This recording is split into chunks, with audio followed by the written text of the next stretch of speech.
Hello everyone, and welcome back to X-Ranger. Before we begin, I thought it would be interesting if each of you could leave a comment indicating which part of the world you're joining us from. Also, don't forget to like and subscribe if you're enjoying the episodes. Now let's get comfortable, relax, and start our program. The spring air hit different that day in 1920, fresh but unsettling. I had just finished mending the fence on the north side of my property when I decided to check on old Buck, my chestnut quarter horse. I'd tied him to a sturdy pine at the edge of the clearing while I worked, giving him plenty of slack to graze on the sweetgrass that grew there. My name's Ezekiel Thompson. Most folks around Logan County just call me Zeke. At 6'2" and 190 pounds, I'm not a man who scares easy. Working these hills builds strength in your back and caution in your mind. You learn to respect what these woods hold. I wiped the sweat from my brow as I approached the tree line. Something felt wrong. Buck wasn't where I'd left him. Then I heard it, the frantic stamping of hooves and a high-pitched whinny that raised the hair on my arms. "Easy, boy! Easy now!" I called out, quickening my pace.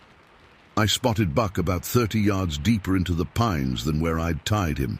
He was pulling against his lead rope with such force that the thick hemp stretched taut, the tree bending slightly with each frenzied tug. His eyes were wide, nostrils flared. I'd never seen him spooked like this, not even during the worst thunderstorms. That's when I saw it. Just beyond Buck, partially hidden behind a thick pine trunk, stood something that stopped me dead in my tracks. At first, my mind couldn't make sense of what my eyes were seeing. It was tall, taller than me by at least a head, and covered in dark, matted hair. It stood on two legs with broad shoulders and long arms that hung down past its knees. It was watching Buck, studying him. Its head tilted slightly to one side in a manner that struck me as disturbingly intelligent. I stood frozen, my breath caught in my throat. 20 years in these woods, and I'd never seen anything like this. The creature shifted its weight, and a branch snapped beneath its foot. The sound broke my paralysis. "Hey!" I shouted, more from instinct than courage. The thing's head snapped toward me. I couldn't make out its face clearly through the dappled forest light, but I caught a glimpse of dark eyes set deep in a pronounced brow. Our gazes locked for what felt like an eternity, but couldn't have been more than 2 seconds. Then it moved. Fast. Too fast for something so large. It darted between the trees with a fluid grace that defied its size, disappearing into the thick brush without so much as a sound, save for the initial breaking of branches. My legs finally remembered how to work, and I rushed to Buck, who was still pulling frantically at his rope. "Whoa, boy! Whoa now," I said, my voice shaking as I reached for his bridle. My hands trembled as I untied him from the tree. The rope had cut into the bark where Buck had pulled against it. I remembered then that I wasn't alone out here today. My sister Martha, her husband Frank, their 2 children, and our neighbor Abigail had come with me to pick blackberries that grew wild along the eastern slope. They were about a quarter-mile away, and the thought of that thing being anywhere near them sent a chill through me that had nothing to do with the spring air. I mounted Buck bareback, gripping his mane as he was still too agitated for a smooth ride, and rode hard toward the berry patch. The whole time I felt eyes on my back, watching from the shadows of the pines. "Martha! Frank!" I called out as I approached the clearing where they were picking. "We need to go, now!" Martha looked up from her basket, her face changing from confusion to concern when she saw me. "Zeke, what's happened?" "There's something in the woods," I said, trying to keep my voice steady for the sake of the children. "We need to head back to the house." Frank straightened up, automatically moving closer to his kids. "What kind of something?" I hesitated. How could I describe what I'd seen without sounding crazy? "I'm not sure," I said finally. "But it scared Buck something fierce, and it ain't natural. We need to go." To their credit, they didn't question me further. Something in my face must have convinced them. Within minutes, we had gathered the children, and our half-filled baskets, and were making our way back to the house. I rode behind them, constantly scanning the trees, one hand on the hunting knife at my belt. The whole walk back, little Jimmy, Martha's youngest, kept asking what I'd seen. I didn't answer. How could I tell an 8-year-old boy that I'd seen something from nightmares stalking my horse in broad daylight? Back at the farmhouse, with the door bolted and coffee brewing on the stove, Frank finally got me to talk. "All right, Zeke," he said, leaning across the kitchen table. "The kids are in the other room. Tell us what you saw." I took a deep breath. "It was like a man." "But not a man," I began, the words sounding foolish to my own ears. "Tall, taller than me by a good bit, covered all over with dark hair, walking on 2 legs but built different, broader, stronger looking." Martha's face paled. Abigail crossed herself quietly. "You sure it wasn't a bear?" Frank asked, though his tone suggested he already knew the answer. I shook my head firmly. "I've hunted bear since I was 14. This wasn't no bear. It moved wrong, thought wrong. When it looked at me..." I trailed off, remembering those eyes. "It knew me, Frank. Not like an animal knows you, like a person." The kitchen fell silent, except for the bubbling of the coffee pot. "I've seen it before," I admitted finally. The words hung in the air like smoke. "What?" Martha gasped. "When? Why didn't you say anything?" 3 years back. Up on Pilot Mountain. I was tracking a deer I'd shot, and I saw something moving along the ridgeline. Far away, just a silhouette against the sky. But it walked upright, and it was big. I told myself it was just a man, some hunter or trapper I didn't recognize, but deep down I knew it wasn't. Frank refilled my coffee cup, adding a splash of whiskey from the bottle he kept in the cupboard. I took a grateful sip, feeling the burn in my throat. "There's stories," Abigail said quietly. We all turned to look at her. She was a widow who'd lived in Logan County her whole life. Old man Pritchard used to talk about something in the White Oak Mountain area. Called it the Walker. Said his daddy had seen it back in the 1870s. Most folks thought he was just telling tales. "Well, I ain't telling tales," I said, my voice harder than I intended. This was flesh and blood, whatever it was. That night, after everyone had gone home, I sat on my porch with my Winchester across my lap, watching the tree line as darkness fell. The usual night sounds, frogs, crickets, the occasional hoot of an owl, seemed subdued, as if the forest itself was holding its breath. Buck stayed close to the barn, still uneasy. Sleep didn't come easy that night, or for many nights after. I kept seeing those eyes in my dreams. The next day, I rode into Boonville, the nearest town, to stock up on ammunition.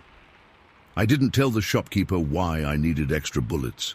People in these parts were superstitious enough without tales of hairy forest men circulating. I ran into Sheriff Mills at the general store. He was a good man, fair and steady, but not one to believe in much beyond what he could see and touch. "You look like you've seen a ghost, Zeke," he said, studying my face. "Just didn't sleep well," I replied, not meeting his eyes. He nodded slowly. "Heard you and your family came back early from berry picking yesterday. Everything all right out your way?" News traveled fast in small towns. "Just thought I saw something in the woods," I said carefully. "Probably nothing." Mills raised an eyebrow. "What kind of something makes a man like you nervous, Thompson?" I hesitated. Part of me wanted to tell him everything, to have someone with authority acknowledge what I'd seen. But the rational part of me knew how it would sound. "Probably just a bear," I said finally. But it was acting strange, too close to the house for comfort. Mills seemed to accept this. "Well, we had reports of a black bear up by Miller's Creek last week. Might be the same one. Just keep your livestock close and your rifle closer." I nodded, relieved he didn't press further. Over the next few weeks I changed my habits. I started carrying my rifle everywhere, even just to check the chicken coop. I reinforced the barn where the horses and my 2 milk cows stayed. I built a higher fence around the vegetable garden, and I stopped going into the deeper parts of my property alone, especially as dusk approached. Martha noticed the changes. She rode over one afternoon in early June, finding me repairing the roof of the smokehouse. "You're jumping at shadows, Zeke," she said as I climbed down the ladder. "Frank says you've been asking him to come help with chores you've always done yourself." "Just being cautious," I replied, not meeting her gaze. She touched my arm. "It's been almost a month. Whatever you saw, I know what I saw." I cut her off. "And it wasn't the first time. It's out there, Martha. Maybe it's always been out there and we just never noticed." She looked troubled. "Have you seen it again?" I shook my head. "No, but sometimes at night I hear things. Not normal forest sounds." "Like what?" I hesitated. How could I explain the strange calls I'd heard? Not quite human, not quite animal. Low, resonant hoots that echoed across the valley, sometimes answered by similar calls from further away. "Just different," I said finally. "Listen, Martha, I'm not losing my mind. I know these woods. I was born here. Something's changed." She didn't argue further, but I could see the concern in her eyes. July brought a heat wave that seemed to settle over Logan County like a wool blanket. The days were sweltering, the nights barely cooler. I spent most of my time close to the house, tending to my small crops and animals, always watchful. It wasn't until mid-August that I ventured back to the far side of my property, where White Oak Mountain began its gentle rise. The creek that ran through that section had nearly dried up in the summer heat, and I needed to make sure my property markers were still visible before the fall hunting season. I saddled Buck at dawn, packing enough food for the day and, of course, my Winchester. The horse was skittish as we approached the area where we'd had our encounter, but he didn't balk. The forest was quiet that morning, almost peaceful. Birds sang, squirrels chattered, and the occasional breeze rustled through the pines. For the first time in months, I felt myself relax slightly. That's when I noticed the tracks. They crossed the nearly dry creek bed, pressed into the mud that still remained near the center. Large, barefoot prints, but not human. The toes were too spread out, the heel too narrow. They were at least 16 inches long, nearly twice the size of my own boot print. I dismounted, crouching to examine them more closely. They were fresh, made sometime in the last day or two after the last brief rain we'd had. They led from the creek up toward the denser part of the forest that climbed the mountain's lower slopes. My heart pounded in my chest. Here was proof. Not just in my head or my fears, but real physical evidence that something unusual walked these woods. I followed the tracks for about 50 yards before they disappeared onto rocky ground. Standing there, surrounded by tall pines and the oppressive August heat, I felt exposed in a way I never had on my own land. A branch snapped somewhere up the slope. I froze, listening intently. The forest had gone quiet. No birds, no squirrels.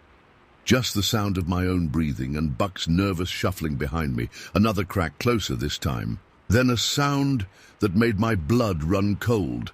A low, guttural grunt, followed by what I can only describe as wood knocking against wood.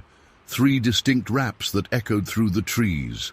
I raised my rifle, pointing it toward the sound, my finger resting alongside the trigger guard. "I know you're there," I called out, my voice steadier than I felt. "I don't want no trouble." Silence followed my words. Then, from much closer than I expected, came a response.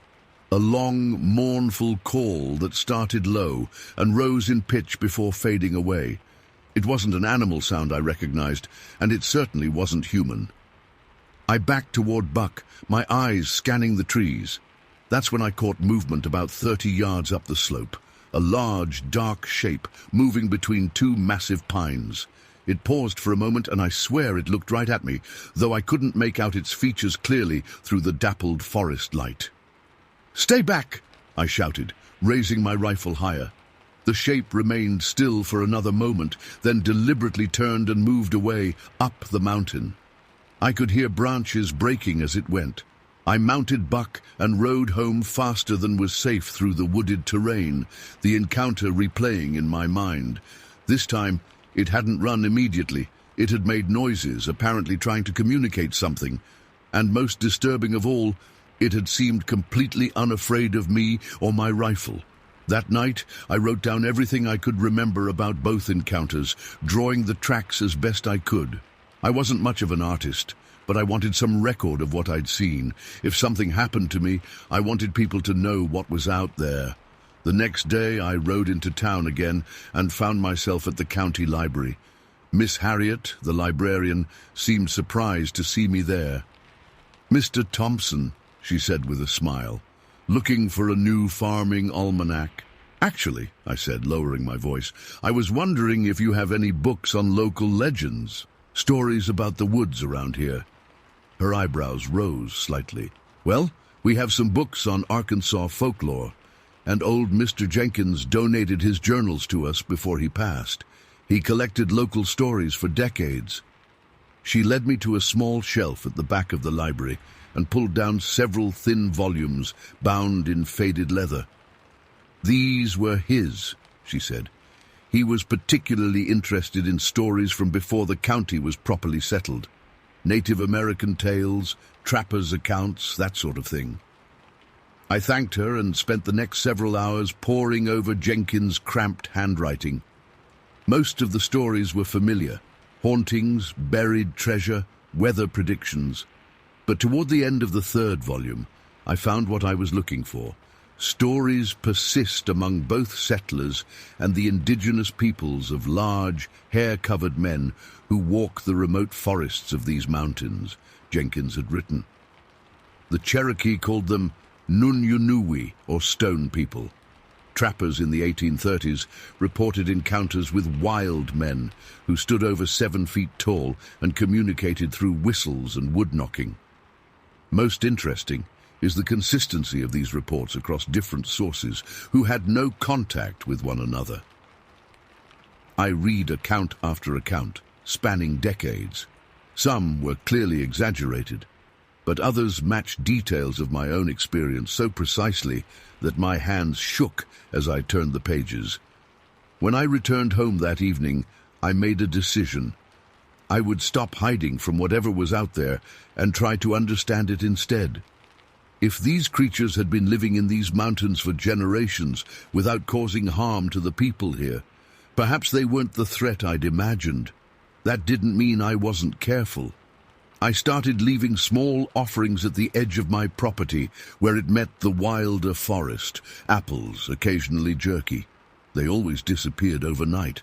I became more attentive to the sounds of the forest, learning to distinguish between the usual nocturnal noises and the occasional calls that I now recognized as belonging to the creatures. Sometimes I would answer with similar wood knocks, using a thick stick against a tree trunk. Months passed this way. I never told anyone what I was doing, not even Martha. They all seemed relieved that I was no longer jumping at shadows, and I let them believe I'd forgotten about my encounter. But on a cold November evening, as I chopped firewood for the approaching winter, I felt eyes on me again. I set down my axe and slowly turned toward the forest edge, now bare of leaves.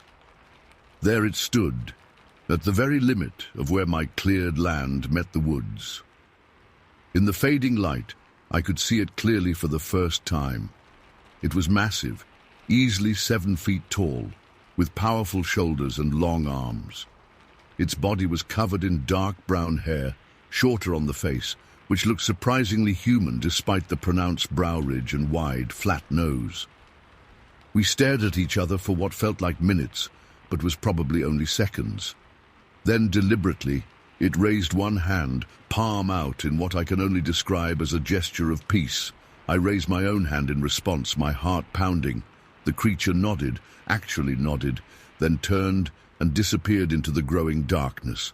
That was the last time I saw it up close, though I continued to hear calls at night and occasionally found large footprints on my property. I became more careful about venturing into the remote areas of the county, especially around dusk. Not out of fear anymore, but out of respect. This was their time, their place. I've never told this full story to anyone but you. People around here have their suspicions, their own tales of strange sightings in the White Oak Mountain area, but few take them seriously until they've seen for themselves, and by then, like me, they usually keep quiet about it. Whatever walks these woods has been here longer than us.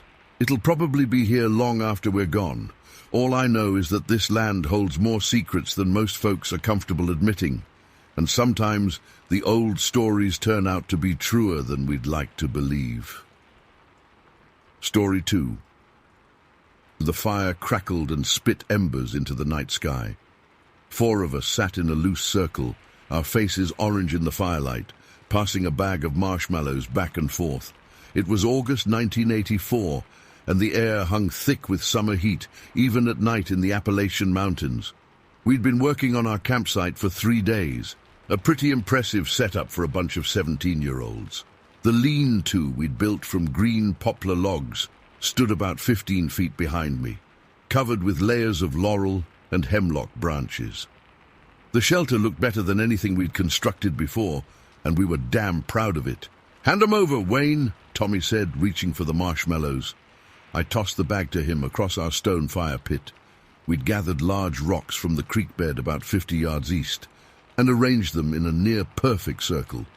Bobby and Zach sat opposite me, arguing about which girls from our class might actually talk to them when school started next week.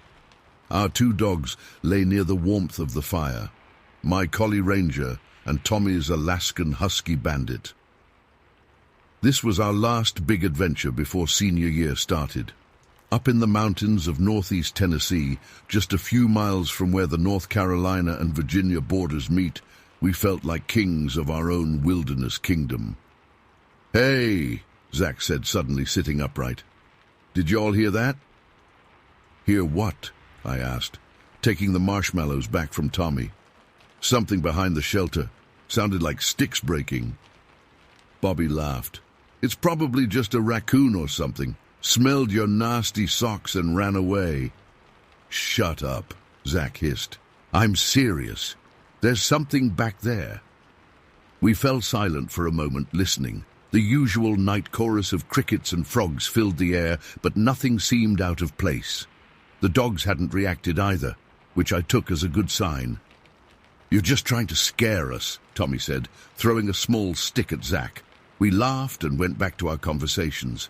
The digital watch on my wrist read 12:58 a.m. My dad expected us back at his house by noon tomorrow, and we still had to break down camp. Then I heard it too, a low guttural growling sound from behind our shelter. "There it is again," Zach whispered, his eyes wide. This time Bobby nodded. I heard it too. Tommy glanced at the dogs, who had both lifted their heads, ears perked forward. Bandit rose to his feet, the fur along his spine standing up. "Probably just a coyote," I said, but my voice didn't sound convincing even to myself. Ranger was on his feet now too, making a low whining sound with his nose pointed toward the darkness beyond our shelter. Bandit joined in, whimpering and pacing back and forth.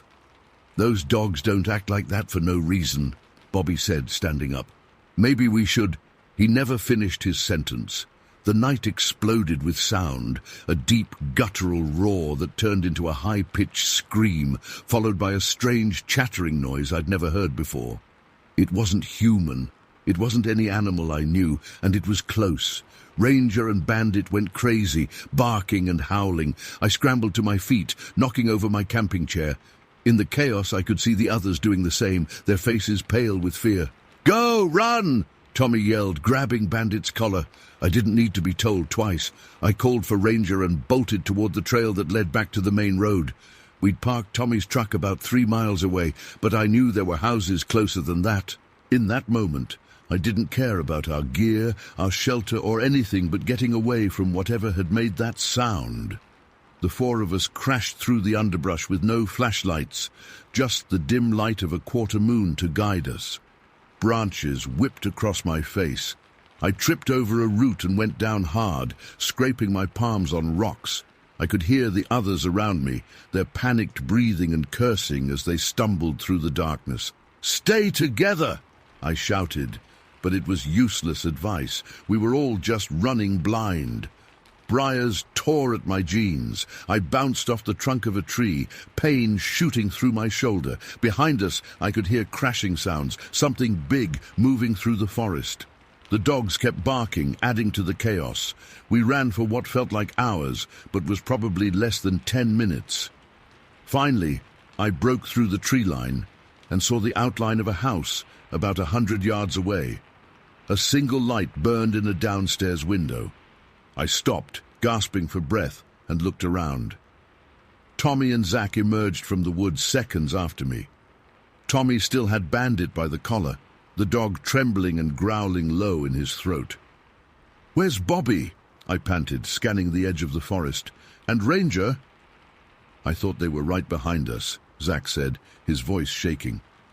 We stood there, catching our breath, straining to see or hear any sign of our missing friend. The woods had gone eerily quiet. "Bobby!" I shouted. "Bobby, where are you?" No response. "We've got to go back for him," Tommy said, though I could tell he didn't want to. Before we could decide what to do, the light in the house brightened and the front door opened. A woman stood in the doorway, backlit by the indoor light. "Who's out there?" she called, her voice wary. "Please help us," I called back. "We were camping and something chased us. Our friend is still out there." "Come up to the house," she said after a moment's hesitation. "Get away from those woods." We started toward the house, but I stopped and turned back to the forest's edge. "Bobby!" I yelled as loud as I could. This time I heard a faint response. "I'm coming! Wait!" Relief flooded through me. A minute later, Bobby staggered out of the trees, carrying Ranger in his arms. My dog looked unhurt, but terrified, his body shaking. "Run!" Bobby gasped as soon as he saw us. "It's right behind me." We sprinted toward the house. The woman held the door open, ushering us inside. She slammed it shut the moment Bobby cleared the threshold and threw the deadbolt. "What the hell were you boys doing out there in the middle of the night?" she demanded. In the light, I could see she was in her 50s. With graying hair pulled back in a messy ponytail and a flannel robe wrapped tightly around her. Her eyes kept darting to the windows. "We were camping," Tommy explained between ragged breaths. "Something came after us." "A bear?" she asked. Bobby shook his head. He set Ranger down on the floor, and my dog immediately pressed himself against my legs, still trembling. "Not a bear," Bobby said. His face was ghostly white, scratched and bleeding from branches. "I don't know what it was, but it wasn't a bear. It was following me the whole way, making these sounds." "What kind of sounds?" the woman asked, her expression changing. Before Bobby could answer, a young girl appeared at the bottom of the stairs. She was maybe 12 or 13, rubbing sleep from her eyes. "Mum, what's going on?" "Go back to bed, Jessie," the woman said firmly. "These boys just need some help.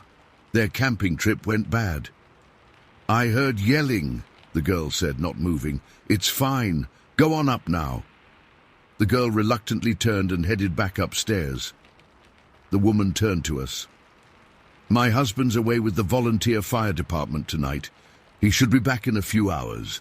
You boys can wait in the basement until morning. I don't think it's safe for you to head back out there tonight." None of us argued.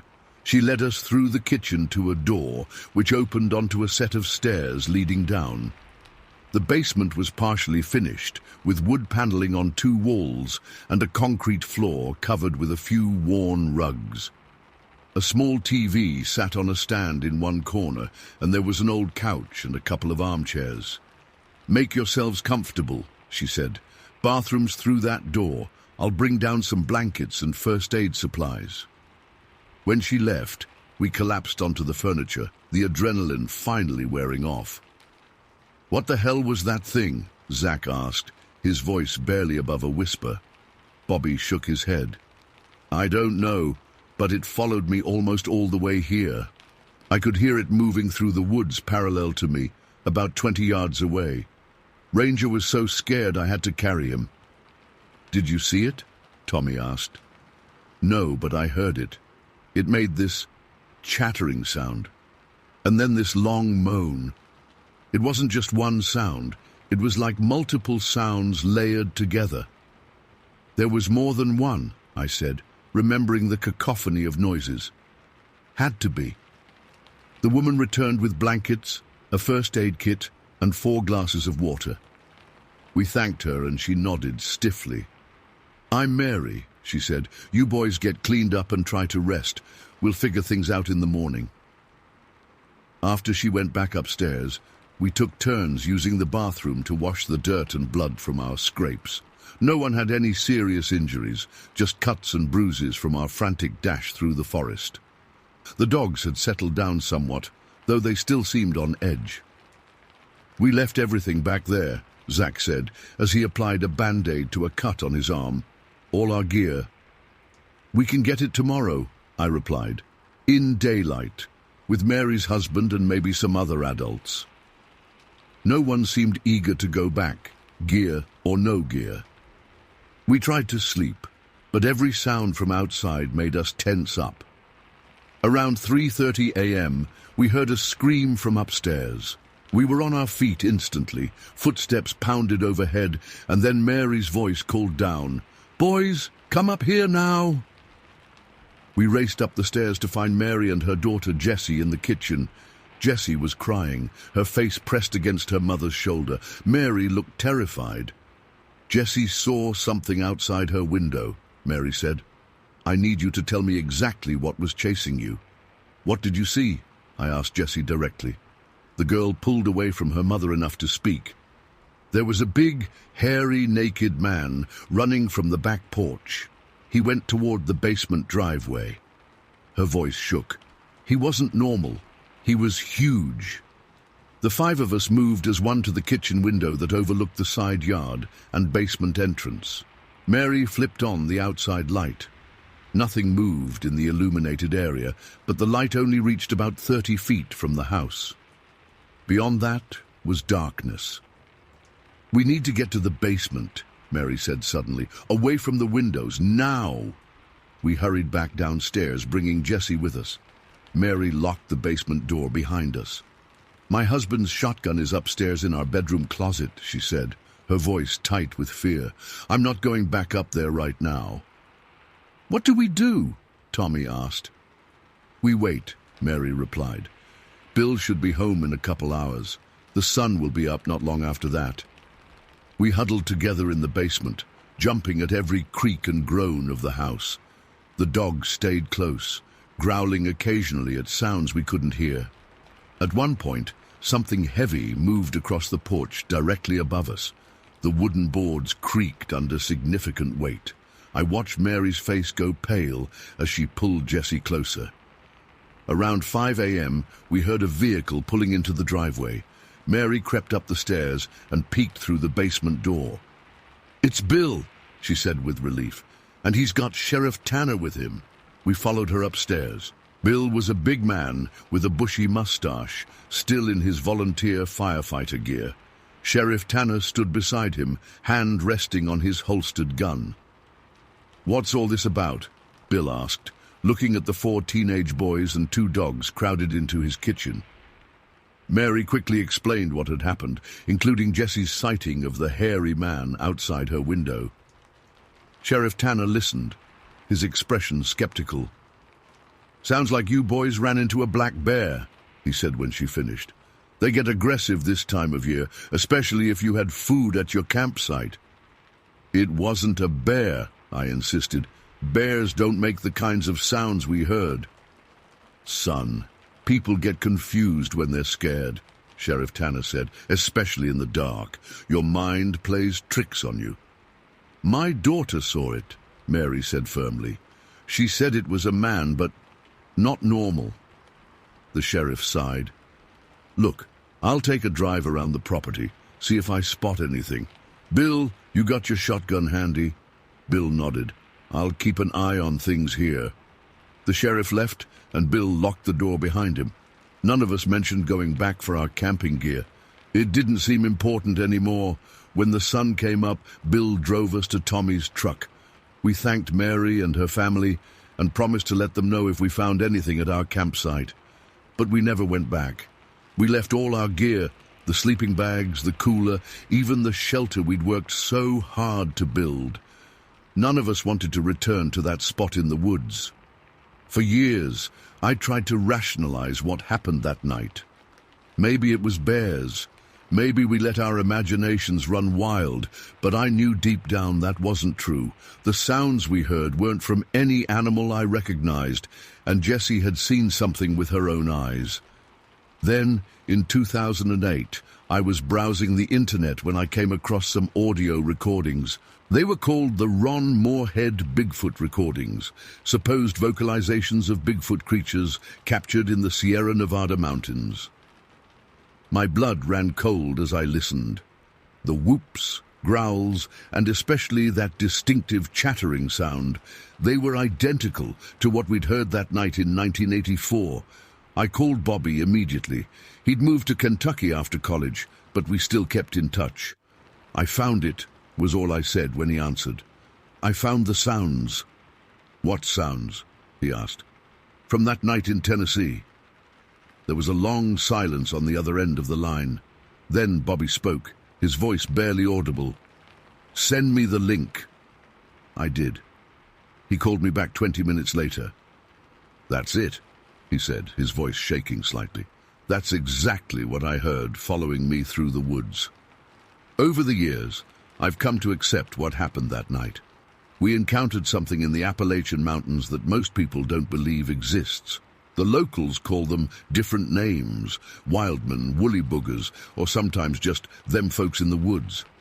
Science hasn't acknowledged them, but the people who live in those mountains know they're there. I've never gone camping again, not once in almost 40 years. The memory of those sounds, the roars, screams, and that unnatural chattering still wakes me up sometimes, heart pounding, sheets soaked with sweat. And I still find myself checking the windows at night, making sure they're locked tight against whatever might be watching from the darkness beyond. Story 3. The first scream cut through the warm Arkansas night like a chainsaw. The sound froze my blood before I even knew what was happening. It was Jenny, my wife's voice, twisted into something I'd never heard before, raw terror. I dropped my beer bottle on the porch steps where I'd been sitting with Douglas, my brother, and 2 friends from town. The bottle shattered somewhere in the darkness as I bolted through the front door of the Crank Place, our new home of just 3 weeks. "Jenny!" I shouted, stumbling into the living room. The scene before me made no sense at first. Jenny was pressed against the far wall, her face white as a bedsheet, pointing at the window. The screen had a long tear across it, and the curtains were swaying. Something reached for me, Bobby," she stammered. "A hand. No, a paw. Huge. It tried to grab me." Douglas and the others crowded in behind me. "What the hell's going on?" Douglas asked, his hand already moving to the holster where he kept his .38 Special. I went to the window, my heart pounding in my chest like a jackhammer. The tear in the screen was real enough, a jagged rip about 2 feet long. "There!" Jenny cried out. "By the tree line!" We all turned. The moonlight was bright enough to see about 30 yards out to where our property met the dense woods. That's when I saw it. At first, I thought it was a man, a big one, standing at the edge of the trees. But something wasn't right. Even from this distance, I could tell it was massive. Too massive. 6 feet tall at least, but built like no man I'd ever seen, and covered in hair.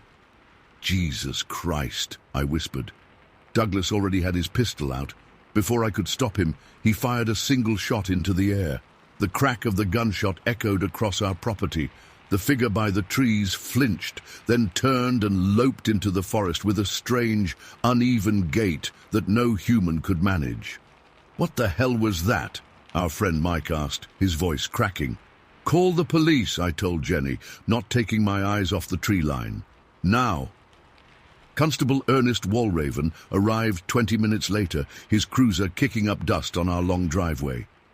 He was a big man himself, not the type to scare easy, but I could see the skepticism on his face as we explained what happened. "So you're saying some kind of, what, bear?"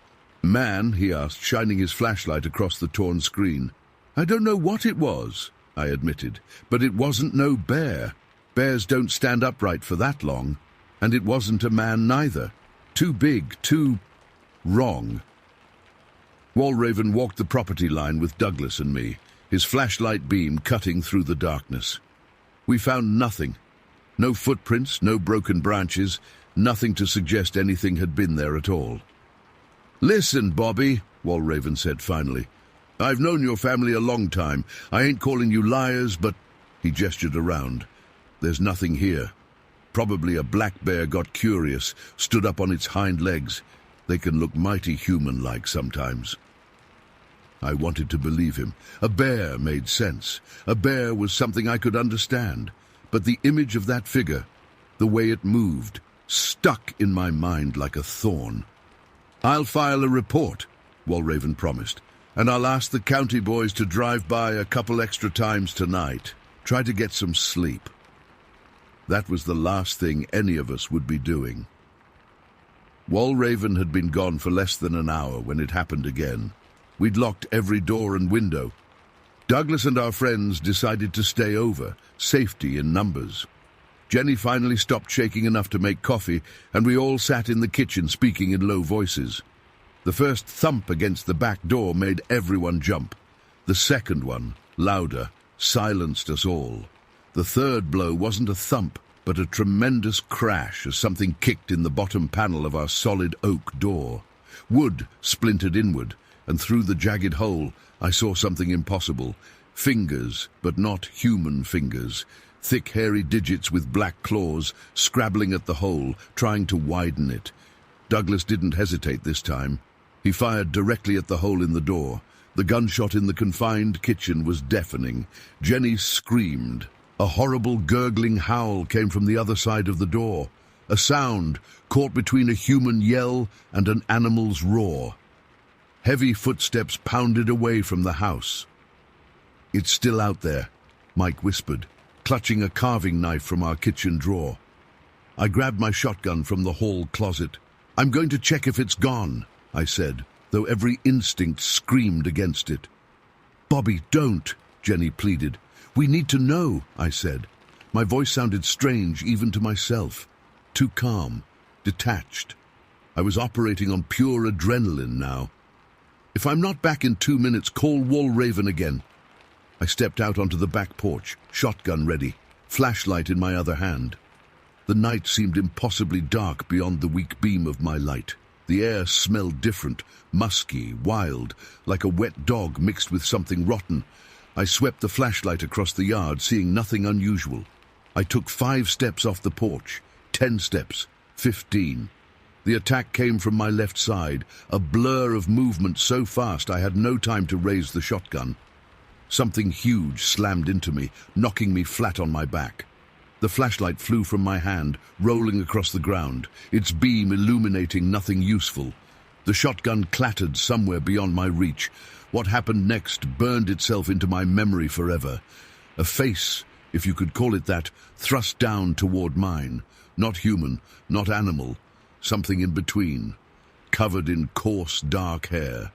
Eyes reflecting the distant light like a coyote's, but set in a face with an almost human structure. The jaw jutted forward, filled with teeth that no human mouth should contain.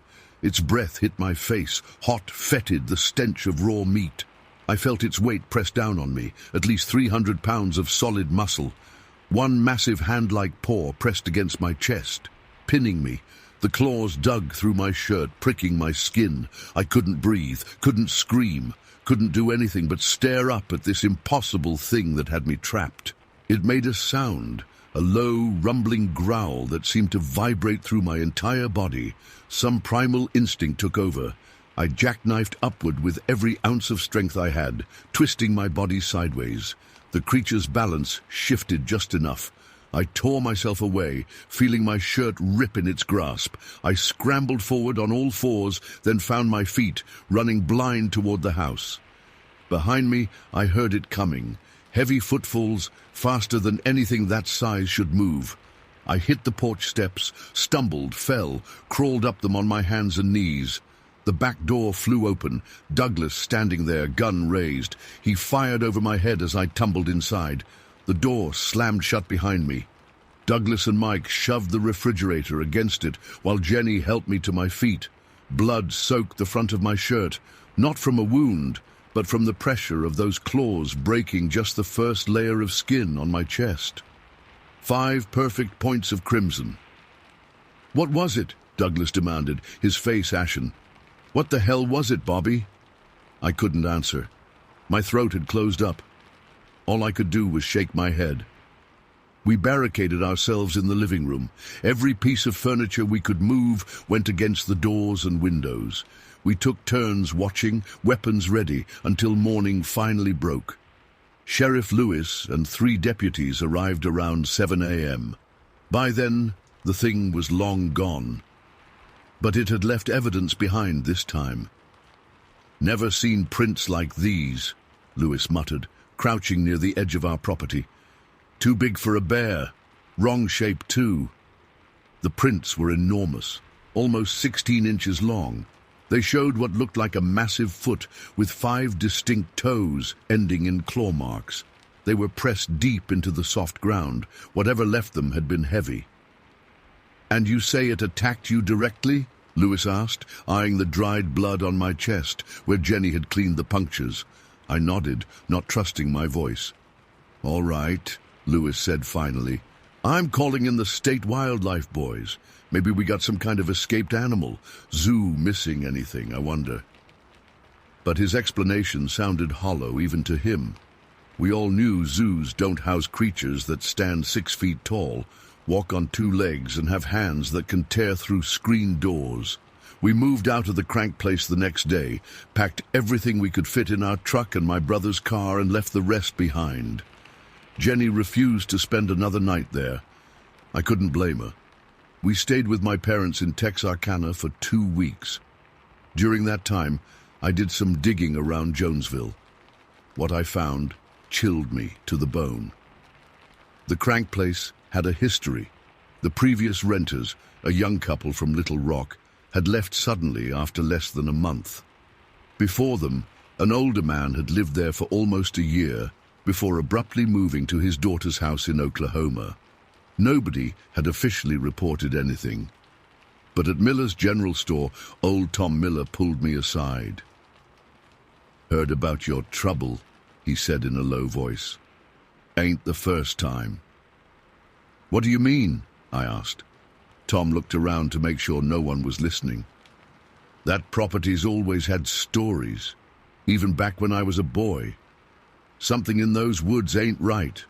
Old man Crank himself, the one who built that house, claimed something tried to break in every full moon. Nobody believed him, thought he was drunk. But then others started saying the same thing. Why doesn't anybody talk about it?" I demanded. Tom shrugged. "Who'd believe it? Man says he saw a hairy monster. Folks think he's crazy or hitting the moonshine too hard. Besides, it comes and goes. Sometimes years pass with nothing. Then it starts again. That was 50 years ago. I never went back to the crank place, never set foot in Jonesville again. Jenny and I moved to Oklahoma, raised our kids, lived a normal life. Douglas stopped talking about that night after a few years, said it was better forgotten. But I never forgot. How could I? The weight of that thing on my chest, the smell of its breath, the impossible eyes staring down at me. Those are the things that wake me up at night, even now. The Jonesville Monster, they call it in local ghost stories now. Most think it's just a tall tale, like Bigfoot or the Boggy Creek Monster from over in Fook. Something to scare teenagers with around campfires. But I know better, because sometimes, when the wind blows just right through my bedroom window in Tulsa, I catch a whiff of that same musky smell, and I know, whatever it was, it's still out there in those Arkansas woods, waiting. Story 4. I still wake up sometimes hearing that roar. It wasn't anything like a bear or wolf. Animals I'd heard plenty of times during summers at my grandparents' cottage. This was different, primal, ancient, like something that shouldn't exist anymore. But I'm getting ahead of myself. My name is Marcus Wheeler, and what happened to me that summer of 1992 in central Wisconsin changed everything I thought I knew about the woods. The cottage sat on the eastern shore of Wincott Lake, a modest body of water surrounded by thick pine forest in all directions. My grandparents, Earl and Meredith Wheeler, had owned the place since the 1960s.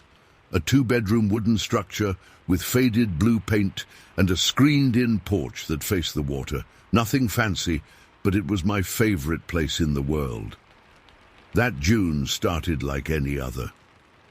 Mom and Dad dropped me off for a 2-week stay while they took a second honeymoon to Florida.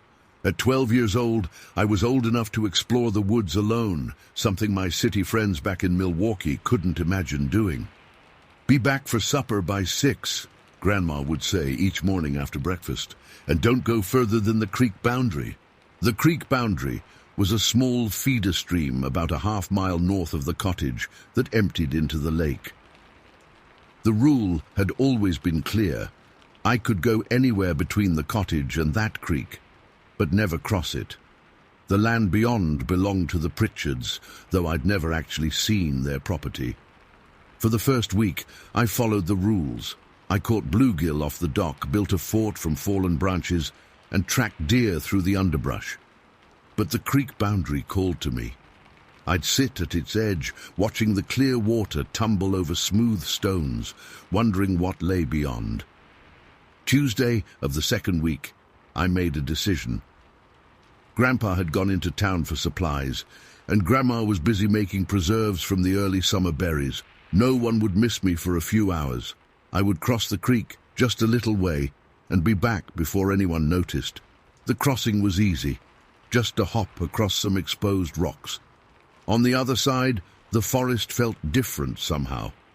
The trees grew closer together, blocking more sunlight.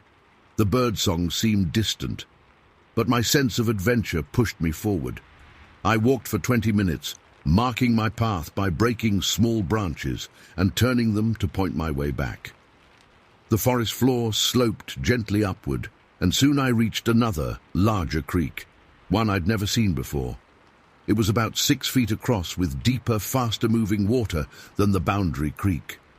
The day had grown hot, and the shade by this new creek felt cool against my skin. I sat on a flat rock at the water's edge, removed my sneakers, and dangled my feet in the cold current. Dragonflies zipped across the surface. A chorus of frogs pulsed from somewhere upstream. I must have dozed off, because the loud splash startled me fully awake. My eyes snapped open.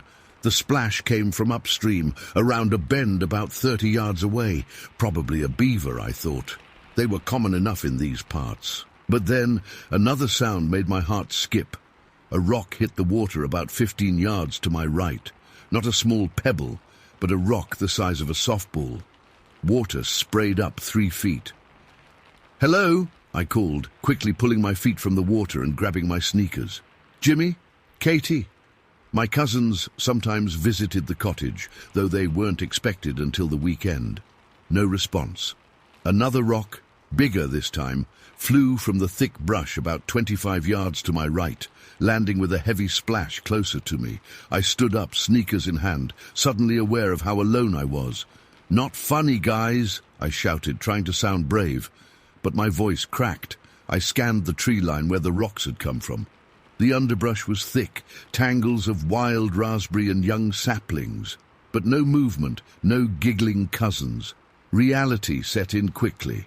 No kid could throw rocks that size that far.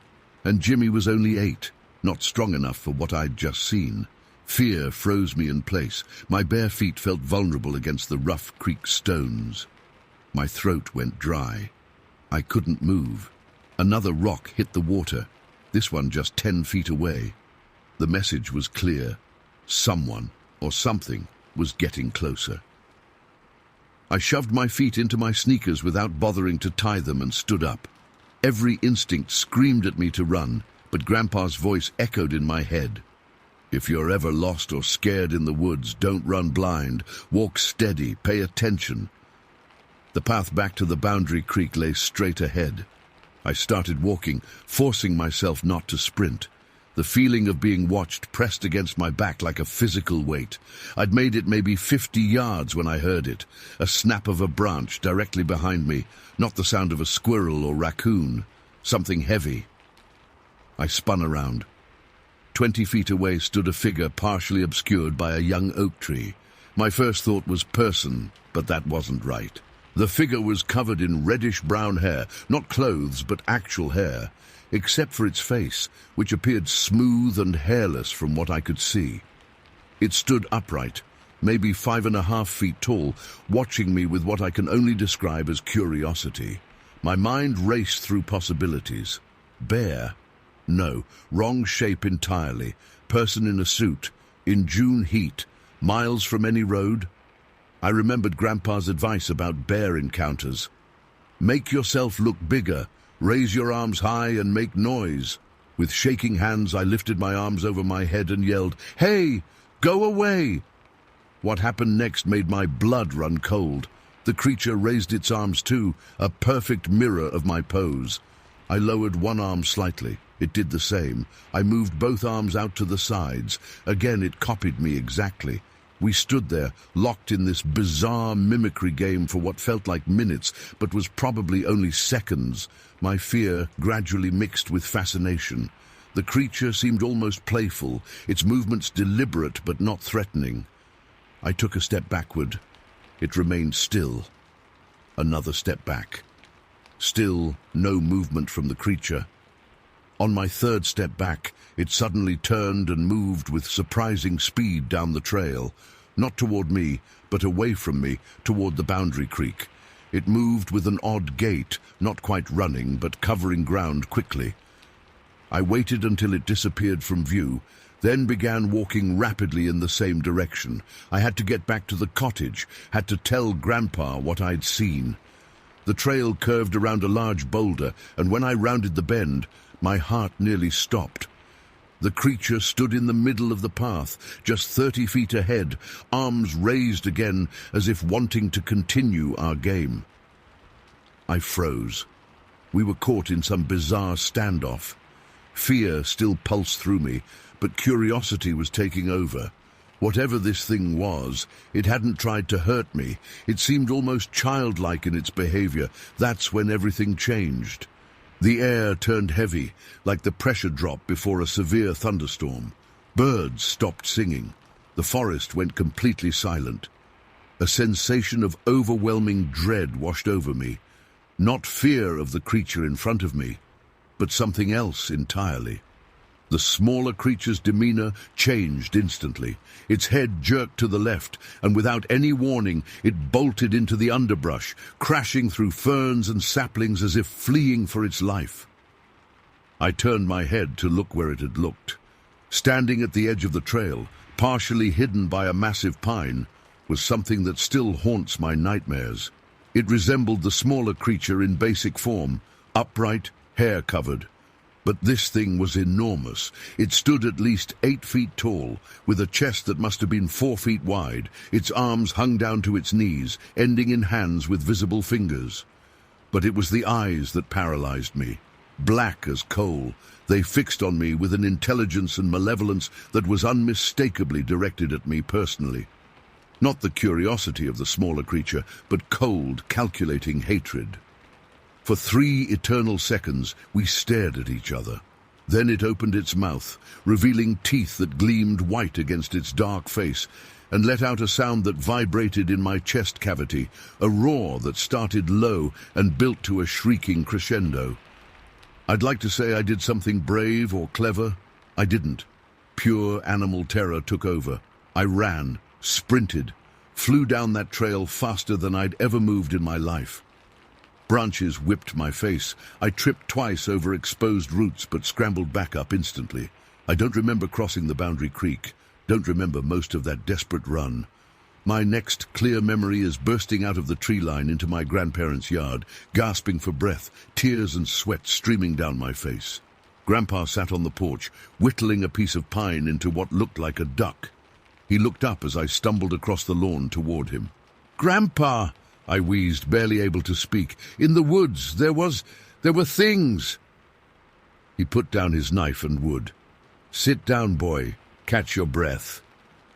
I collapsed onto the porch step, heart hammering so hard I thought it might burst. Between gasps, I told him everything. The rocks in the creek, the smaller creature mimicking me, the terrifying larger one that had appeared. When I finished, I expected disbelief, laughter even. Instead, Grandpa just nodded slowly, looking out toward the forest edge. "You crossed the boundary creek," he said. Not a question. "Yes, sir. I'm sorry." He sighed heavily. "Should have told you why we have that rule. Not just about property lines."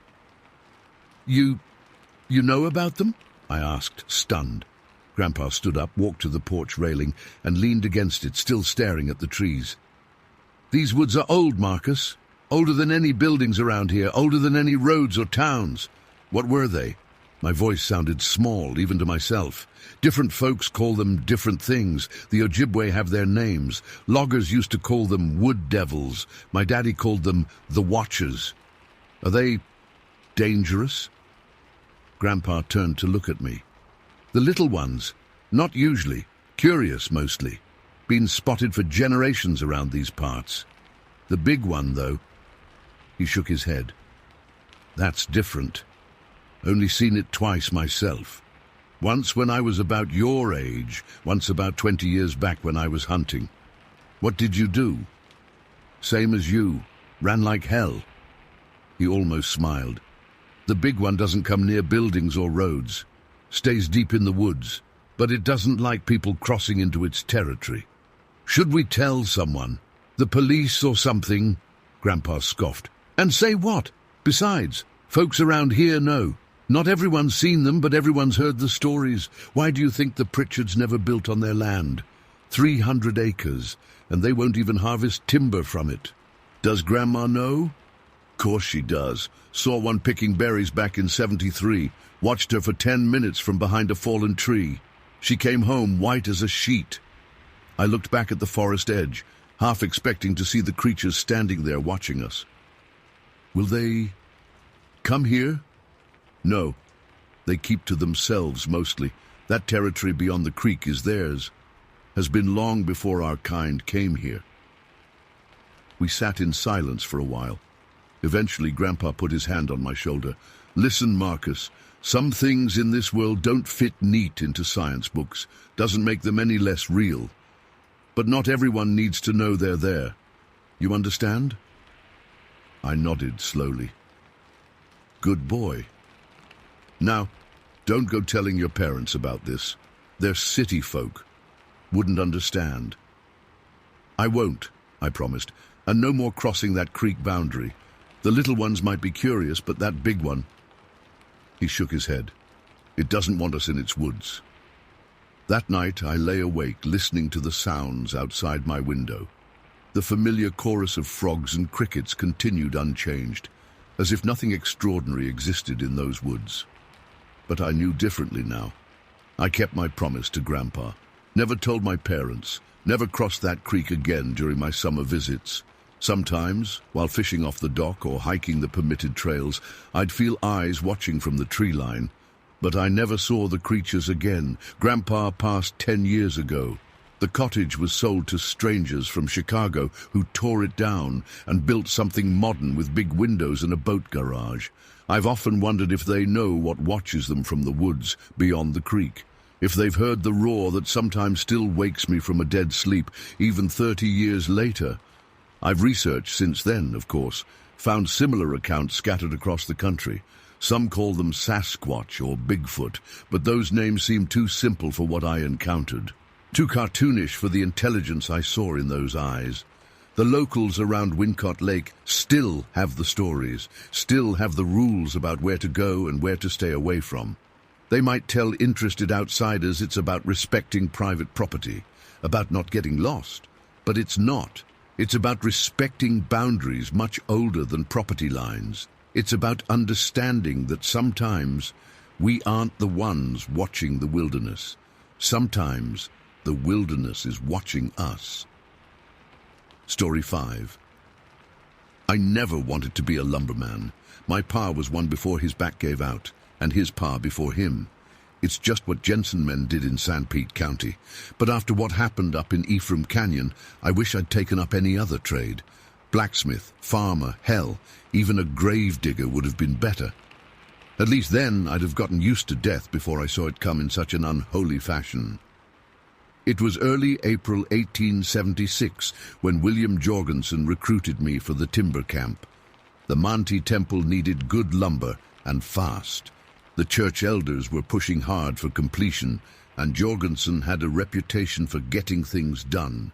I was 22, strong-backed, and needed the money to court Sarah Blackwell proper-like. $3 a week plus meals, Jorgensen said, his thick Norwegian accent making the words sound heavier somehow.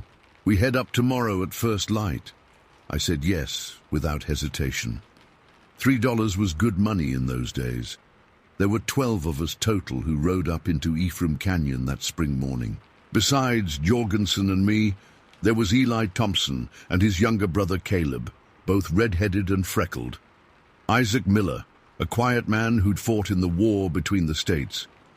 Josiah Larson, whose family had come over from Denmark with the second wave of converts. The Peterson brothers, Hiram and Joseph, who were as broad as oxen. Abel Wright, a former trapper who knew these mountains better than most. Thomas Clark, who'd lost 2 fingers on his left hand in a previous logging accident. Sherman Hayes, a big man who barely spoke. And Ezra Davis, who couldn't have been more than 16, but swung an axe like he was born with it in his hands. We also brought 6 dogs, 4 of Jorgensen's hounds and 2 of Abel's hunting dogs, and 8 draft horses to haul the timber once we'd cut it. The ride-up took most of the day.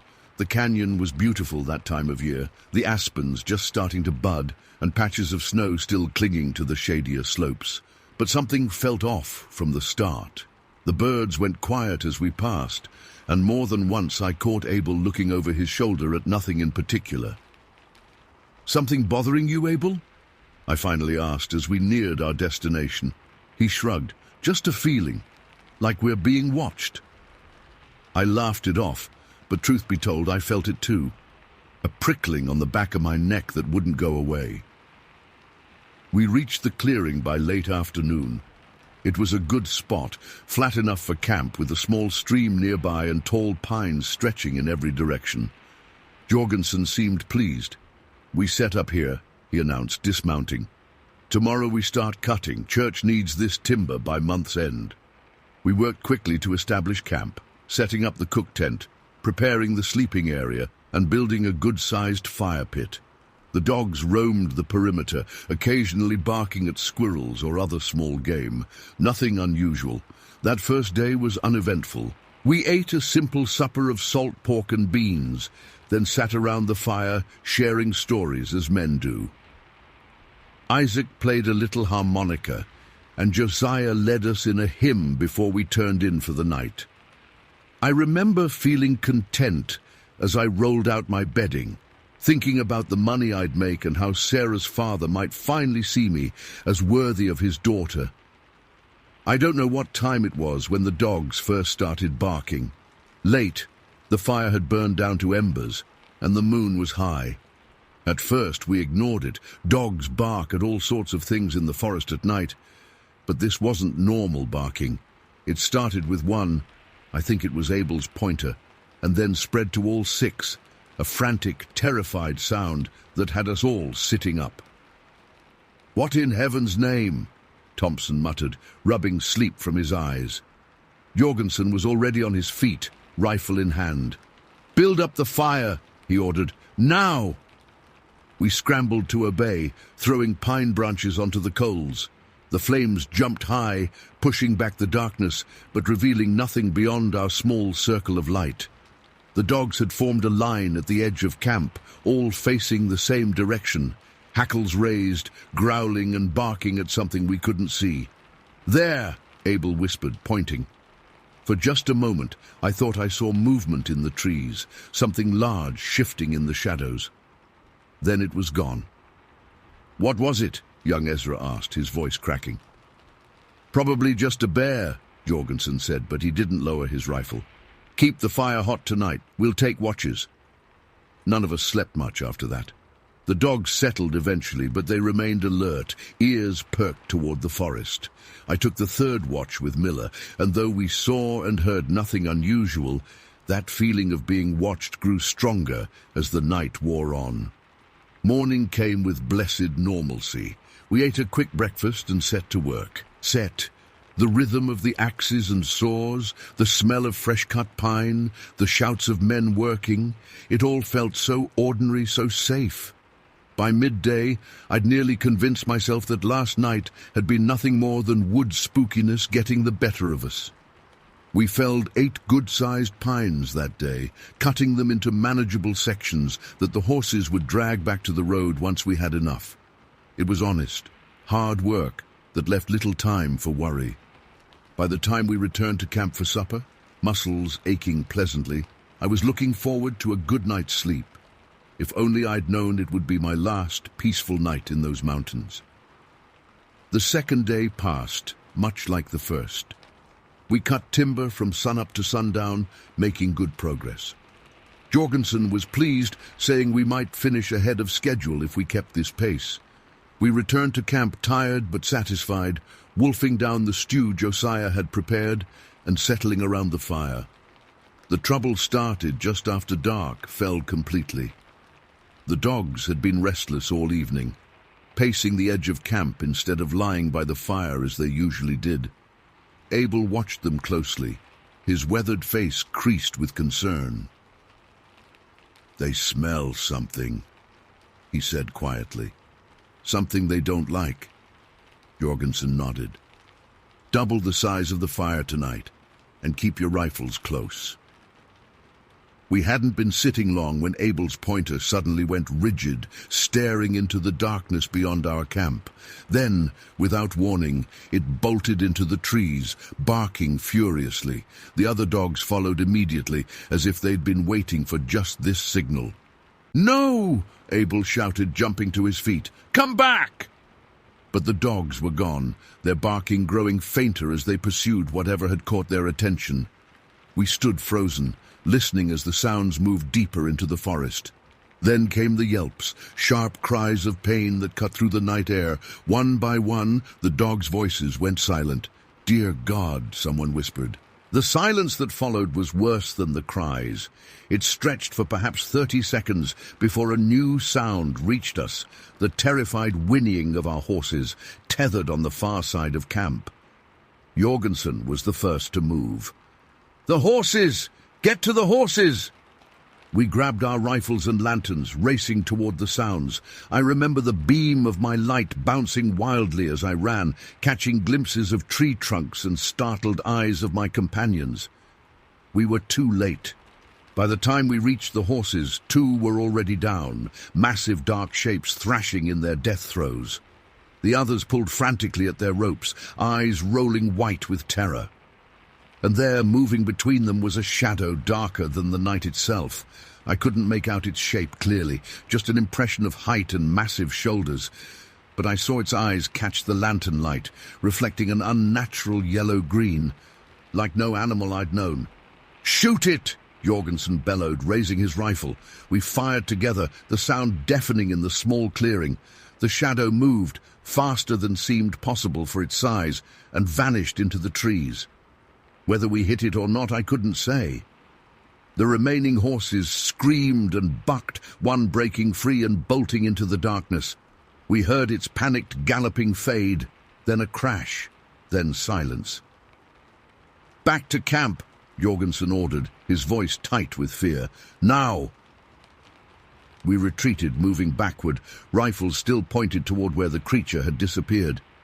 At camp, we built the fire into a massive blaze, using nearly all our remaining firewood. No one spoke of leaving. We all knew traveling through the forest at night was certain death now. "What was that thing?" young Ezra finally asked, his face pale in the firelight. No one answered. No one could. We fired randomly into the darkness throughout the night, hoping to keep the creature at bay. Sometimes we heard movement in the underbrush, branches breaking, an occasional sound like heavy breathing, but it never showed itself again. Dawn finally broke, grey and misty. No one had slept. We sat hollow-eyed around the dying fire, jumping at every sound from the forest. "We need to see what happened," Jorgensen said eventually, "and then we're leaving." In the harsh light of morning, the devastation was worse than I could have imagined. The 2 horses we'd seen fall were torn apart, not eaten, just destroyed. Huge claw marks had opened their barrels, entrails spilled across the ground. The 3rd horse lay 20 yards away, its neck bent at an impossible angle. But it was the dogs that turned my stomach. We found them scattered around the camp perimeter, broken and mangled. Abel's pointer had been practically torn in half. 2 of Jorgensen's hounds were missing their heads entirely. And then Sherman Hayes looked up and made a strangled sound. 40 feet up in a massive pine, the body of one of the dogs was wedged in the branches, thrown there with such force that it had become impaled on a broken limb. "No man could do that," Thompson whispered. "No animal either." "We're leaving," Jorgensen announced, his face ashen. "Now, take only what you can carry." No one argued. We gathered our personal belongings, abandoned the tools and remaining supplies, and prepared the 5 surviving horses. No one wanted to explore the forest for the one that had run off. As we mounted up, I noticed Abel standing at the edge of camp, staring into the trees. "Abel," I called, "we're going." He nodded but didn't turn.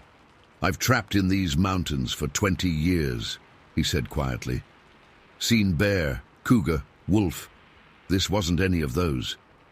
"What then?" I asked, though I wasn't sure I wanted the answer. He finally looked at me, his eyes haunted.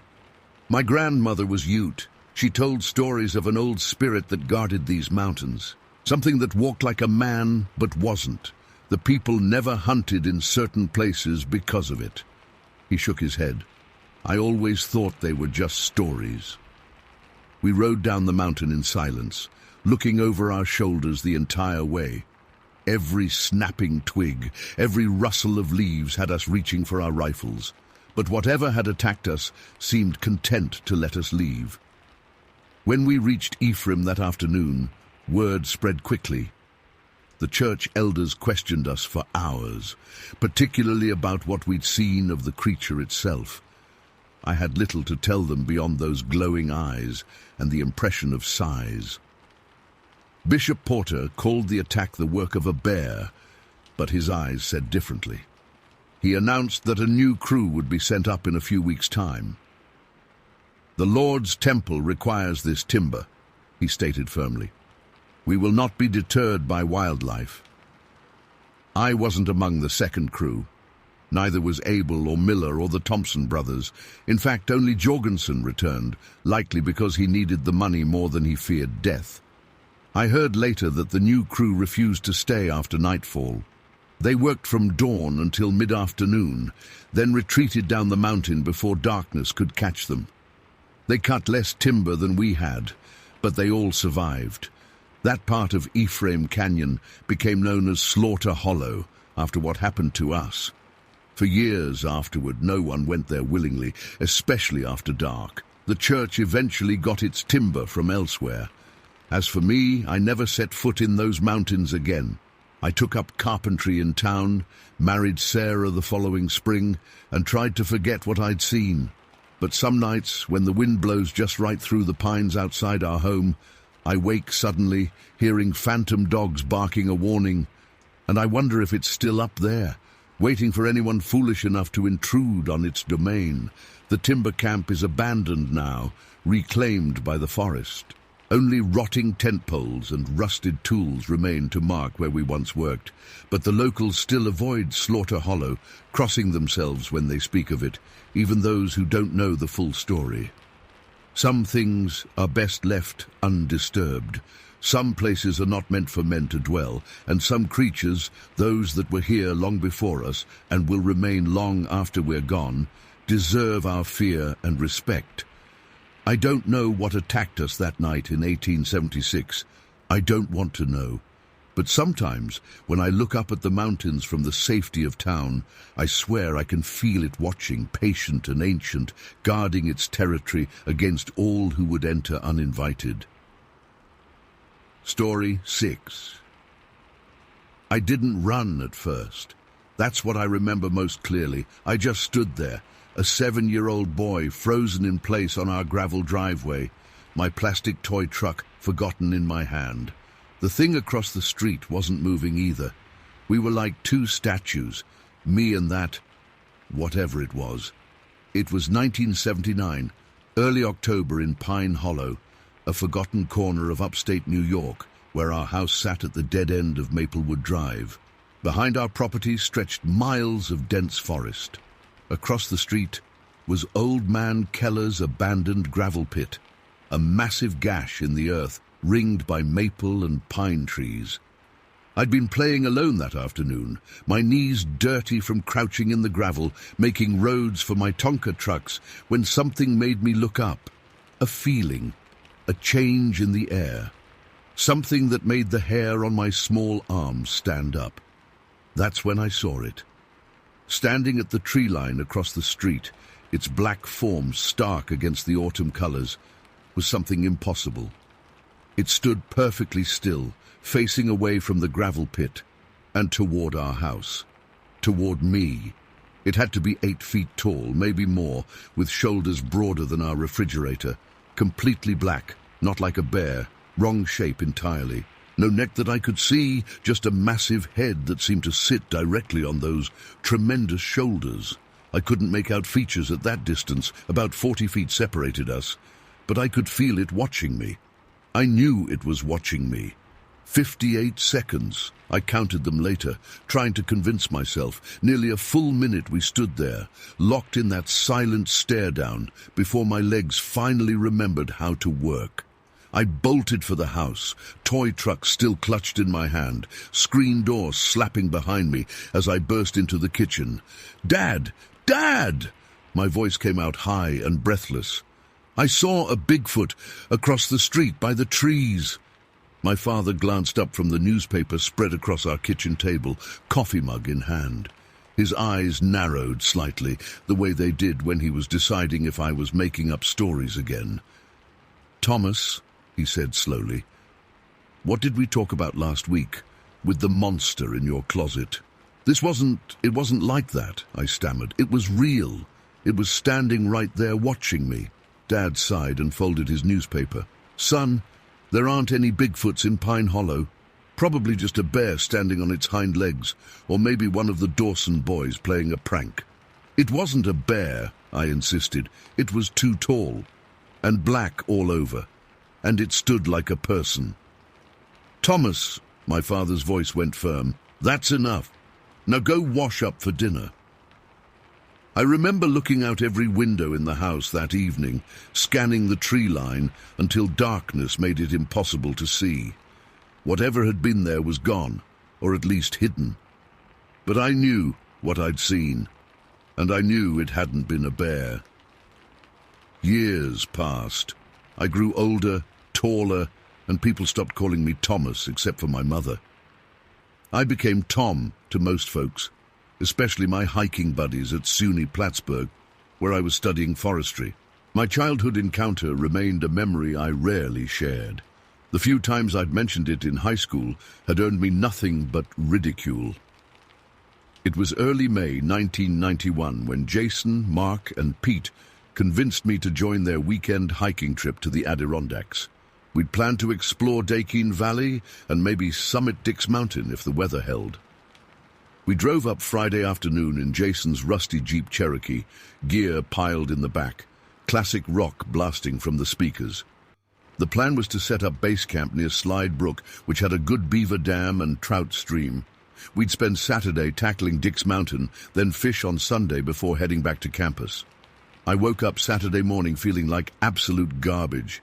Headache, nausea, the works, probably that gas station burrito I'd eaten on the drive up. "You guys go ahead," I told them, lying in my sleeping bag as they packed day packs for the mountain. "I'll just rest, and maybe do some fishing if I feel better." "Your loss, man," Pete said, shouldering his pack. "We'll be back before dark." I dozed in and out for a couple hours after they left, finally rolling out of my sleeping bag around noon, feeling somewhat human again. The campsite was quiet, except for the gurgle of the nearby stream and occasional birdsong. I checked our food stash, properly hung in a tree away from camp, then decided to try some fishing since my stomach had settled. I grabbed my rod, tackle box, and headed for the stream. It was shallow but clear, with enough deeper pools around the bends to hold some decent brook trout. The day had warmed up nicely, sun filtering through the trees, a slight breeze keeping the black flies at bay. I worked my way upstream, stopping at promising spots to cast my line. Caught a couple small ones, nothing worth keeping, so I released them and kept moving. The deeper I went into the valley, the more remote it felt. The stream curved around a large boulder, and I followed, stepping carefully on the slippery rocks. That's when it happened.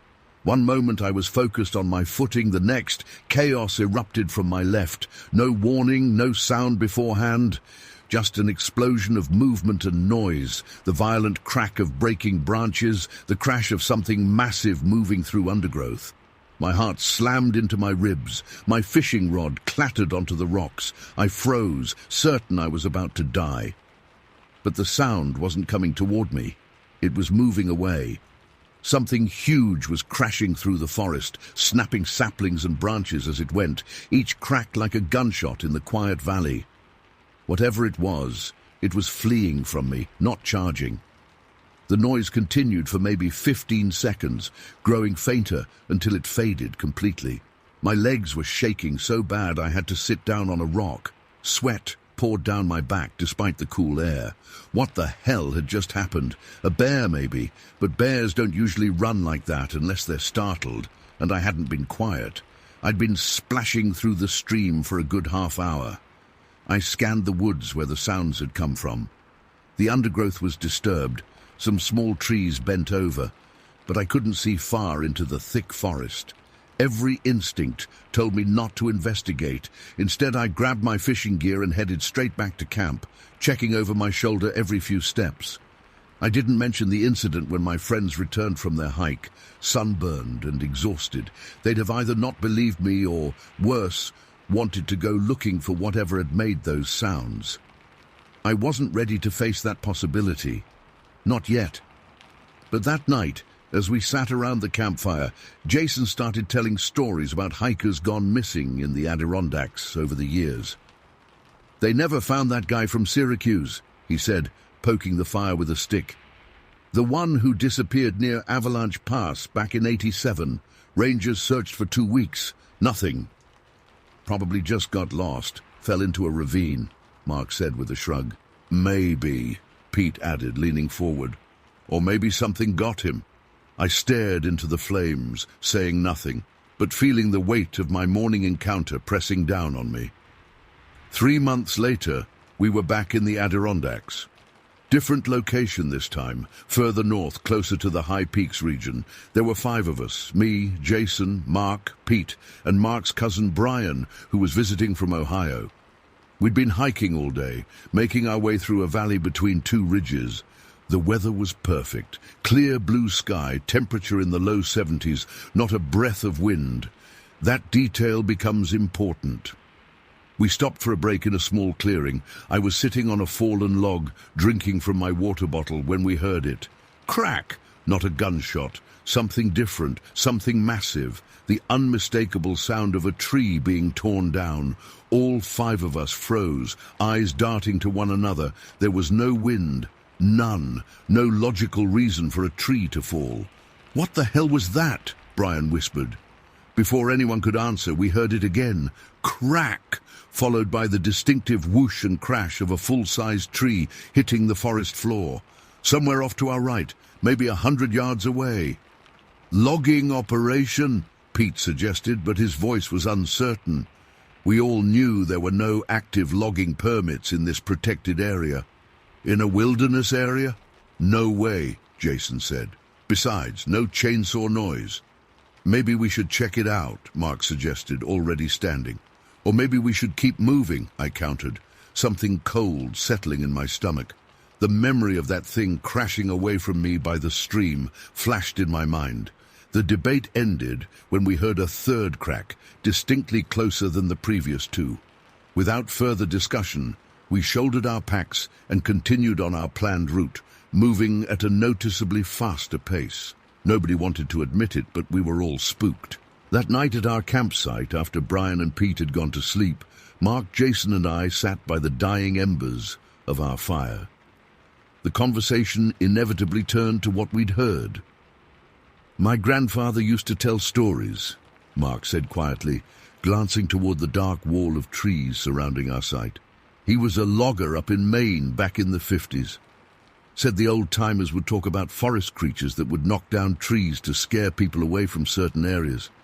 "What, like Bigfoot?" Jason smirked, but his eyes were serious. "They didn't call it that," Mark shrugged. "Just said there were things in the deep woods, things that didn't want to be seen, but would let you know when you were trespassing." I said nothing, but I felt a coldness that had nothing to do with the night air. I thought back to that black figure standing at the edge of the gravel pit all those years ago, watching. A week after we returned from that trip, my older brother Mitch came to visit me at college. We went out for beers at a local bar, and after a few rounds, I found myself telling him about the strange incidents in the Adirondacks. I expected him to laugh it off. Mitch had always been the practical one, the realist in the family. Instead, he went quiet, set his beer down carefully, looked at me with an expression I'd never seen before. "I never told you about what happened to me up at Indian Lake, did I?" he asked. I shook my head. Mitch took a long pull from his beer, then leaned across the table so I could hear him over the jukebox. "This was 4 years ago. November. I borrowed Caulfield's hunting cabin for the weekend. You know the one, out past the old logging roads, no electricity, just a wood stove and an outhouse. Real primitive. I went alone because Dad had that surgery and couldn't make it." I nodded. I remembered that weekend. I'd been away at college, already a freshman. First night there, everything's normal. I get settled in, clean my rifle, set the alarm for 4 a.m. to get in position before daybreak. Around 10, I bank the fire and get into the sleeping bag. Mitch paused, his fingers tight around his glass.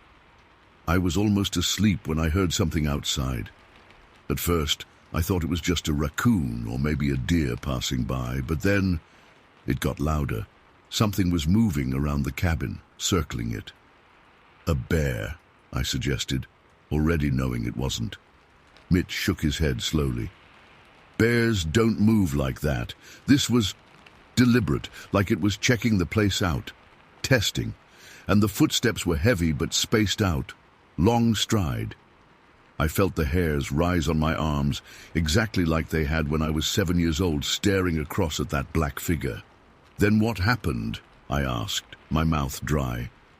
"It came right up to the window," Mitch said, his voice dropping lower. "I couldn't see it clearly, too dark, but I could feel it there. And then..." He took another drink, longer this time. "Then it screamed." "Screamed?" "Not like an animal, not exactly. It was... Jesus, Tom, it was like nothing I've ever heard. Long and high and then dipping lower, made the whole damn cabin vibrate. Windows rattled in their frames. And loud, so fucking loud I had to cover my ears." I remembered the stories I'd read about Bigfoot vocalizations. The descriptions matched what Mitch was telling me. "What did you do?" I asked. What could I do? I grabbed my loaded rifle, crouched in the corner furthest from the windows and door, and waited. It screamed 3 more times over the next hour. Then it started hitting the walls. Not hard enough to break through, but hard enough to shake the whole structure, like it was testing the cabin's strength. Jesus, I whispered. I stayed awake all night, rifle pointed at the door. When the sun came up, everything was quiet. I waited another hour, then packed my shit and left. Didn't even stay to hunt. Told everyone I got sick and had to come home early. The bar seemed too loud suddenly, too crowded with laughing students who had no idea what lurked in the deep woods, just an hour's drive from campus. You think it was the same thing I saw? As a kid? I asked finally. Mitch finished his beer and set the glass down with a decisive thunk. I don't know what it was, he said carefully, but I know what it wasn't. It wasn't a bear, wasn't a moose, wasn't a person. And whatever it was intelligent. It wanted me to know it was there, wanted me to be afraid. It worked, I said. Damn right it worked. Haven't been back to that cabin since.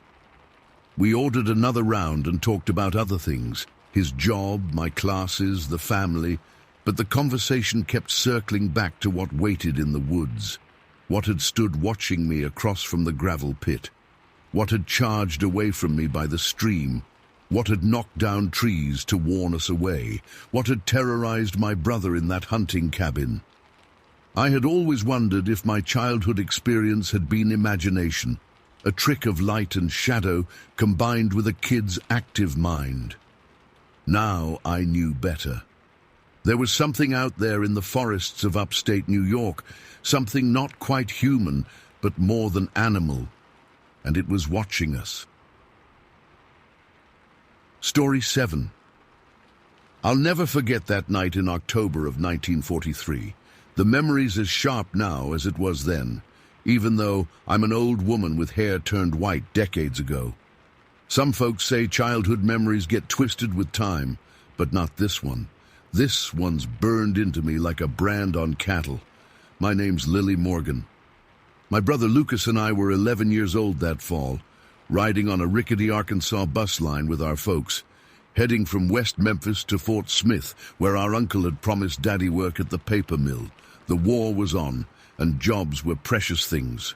We'd packed everything we owned into 4 suitcases tied with twine, leaving behind our failed farm and the only home we'd known. The bus was one of those old greyhounds with squeaky springs and windows that rattled in their frames. It had left West Memphis around 4 in the afternoon, packed with soldiers on leave, a few traveling salesmen, and families like ours looking for better fortunes elsewhere. By nightfall, the bus had emptied some, maybe half full, with most passengers dozing against the windows or reading by the dim overhead lights. Lucas and I had claimed the long back seat where we could stretch out. Mama and Daddy sat 3 rows ahead, Mama already sleeping with her head on Daddy's shoulder. A harvest moon hung huge and yellow in the sky, casting enough light through the windows that you could make out the silhouettes of pine trees rushing past. "Think they got a picture show in Fort Smith?" Lucas whispered, flicking a paper airplane between his fingers. "Bet they do," I said. "Bigger than the one in West Memphis." The bus driver, a stocky man with a greasy cap and cigarette dangling from his lip, suddenly slowed the vehicle, pulling over to the shoulder with a hiss of brakes. "Folks, just a quick stop," he called over his shoulder. "Need to answer nature's call. Be back in 5 minutes." Several passengers groaned. A woman holding a sleeping baby checked her watch and frowned. The driver stepped off, and I watched through the window as he trotted across the road toward a stand of trees. The headlights cast long shadows across the pavement. A road sign glinted briefly. "Route 7, Little Rock 30 miles. "I gotta use the bathroom too," Lucas complained. "Just hold it," I told him. "We'll be in Little Rock soon." Minutes ticked by. Some passengers shifted restlessly. A soldier near the front stood up to stretch his legs. Then we heard it, crashing sounds from the woods, like something big moving through underbrush, followed by a shout. The bus driver burst from the tree line, running full tilt toward the bus. Even in the dim light, I could see his face was white as flour. He stumbled up the steps, slamming the door behind him. "What in tarnation?" an old man near the front exclaimed. The driver collapsed into his seat, breathing hard. "There's something," he gasped. "Something big out there. Like a..." like a damn ape or something, nearly grabbed me. A ripple of murmurs spread through the bus. Someone laughed nervously. "You been nipping at a flask, mister," called a man in a business suit. The driver's hands shook as he started the engine. "No, sir, I have not. There's something out there. Big as a bear, but walking on two legs. I'm getting us out of here." The bus lurched forward, engine grinding as he accelerated too quickly. People grabbed seats to steady themselves. A suitcase tumbled from the overhead rack. Lucas and I twisted around to look out the rear window, our noses pressed to the glass. The moon was directly behind us now, flooding the road with silver light. "See anything?" I whispered. "Nah, just—" Lucas stopped mid-sentence, his fingernails digging into my arm. That's when I saw it too. A massive figure emerged from the tree line and stepped onto the road behind us. In the moonlight, its outline was unmistakable.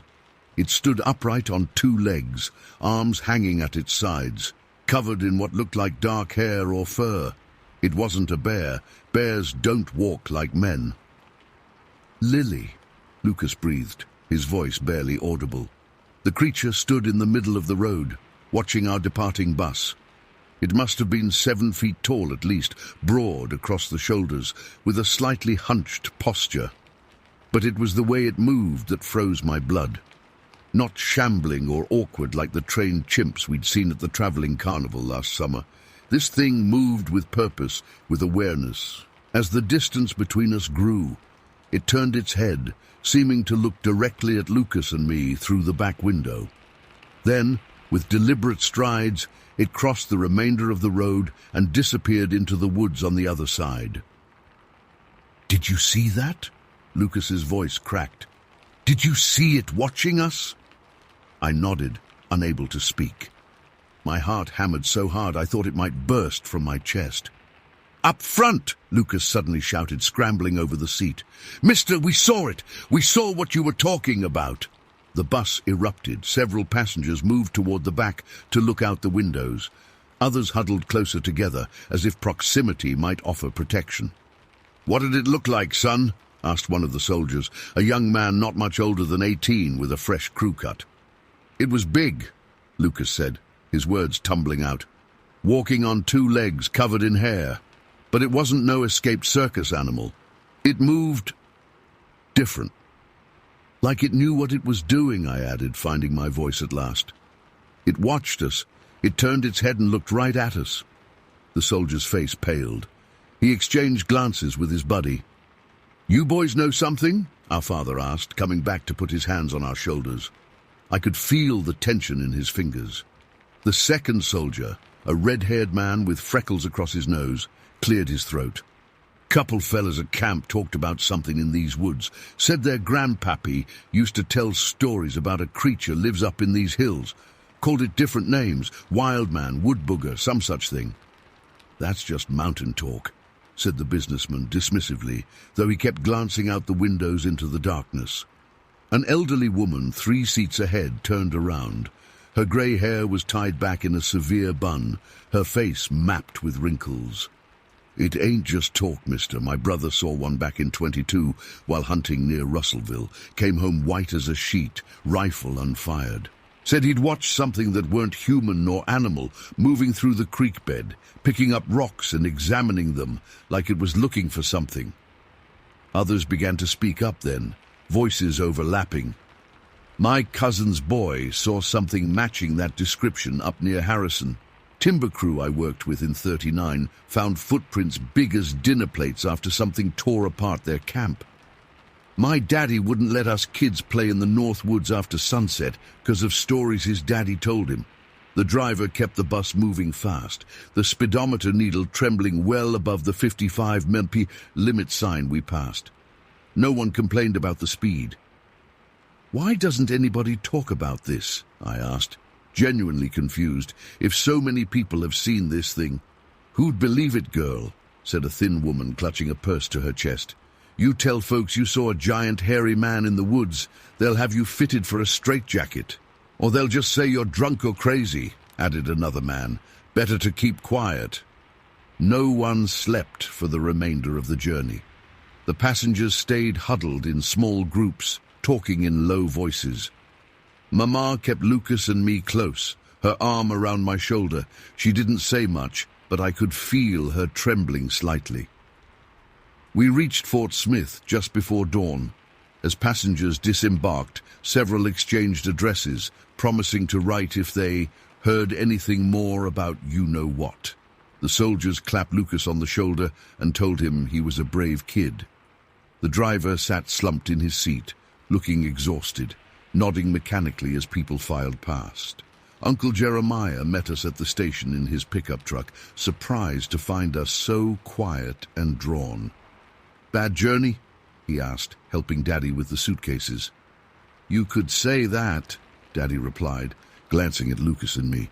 "Jim, we saw something on the road last night, something the kids got a real good look at." Uncle Jim's face changed, just slightly, but enough that I noticed. "Let's get you folks home first," he said. "Some things are better discussed over breakfast than in a bus station." At Uncle Jim's house, after Aunt Martha had fed us eggs and biscuits with gravy, the adults sent my cousins out to play in the yard. Lucas and I were allowed to stay. "Now," Uncle Jim said, pouring himself more coffee, "tell me exactly what you saw." Lucas and I described the creature in detail, its height, the way it moved, how it had turned to watch our bus. Uncle Jim listened without interrupting, occasionally nodding. When we finished, he leaned back in his chair with a long sigh. "You ain't the first to see such a thing," he said finally. "These hills and hollows have stories going back to before white folks ever settled here. The Cherokee had names for them. So did the settlers who came after." "You believe us?" Lucas asked, surprised. "Son, I've lived in these parts all my life, spent 30 years logging these forests. There's things in the deep woods that most folks never see, and maybe that's a blessing." He sipped his coffee. "About 15 years back, I was marking trees up near the Oklahoma line. Got separated from my crew as evening came on. Found myself in a section of old-growth forest I didn't recognize." Uncle Jim's eyes took on a distant look. "Heard something moving parallel to me through the brush. Too deliberate to be a deer, too quiet for a bear. Caught glimpses of something tall keeping pace with me just beyond the tree line. Followed me for nearly 2 miles before I found the logging road."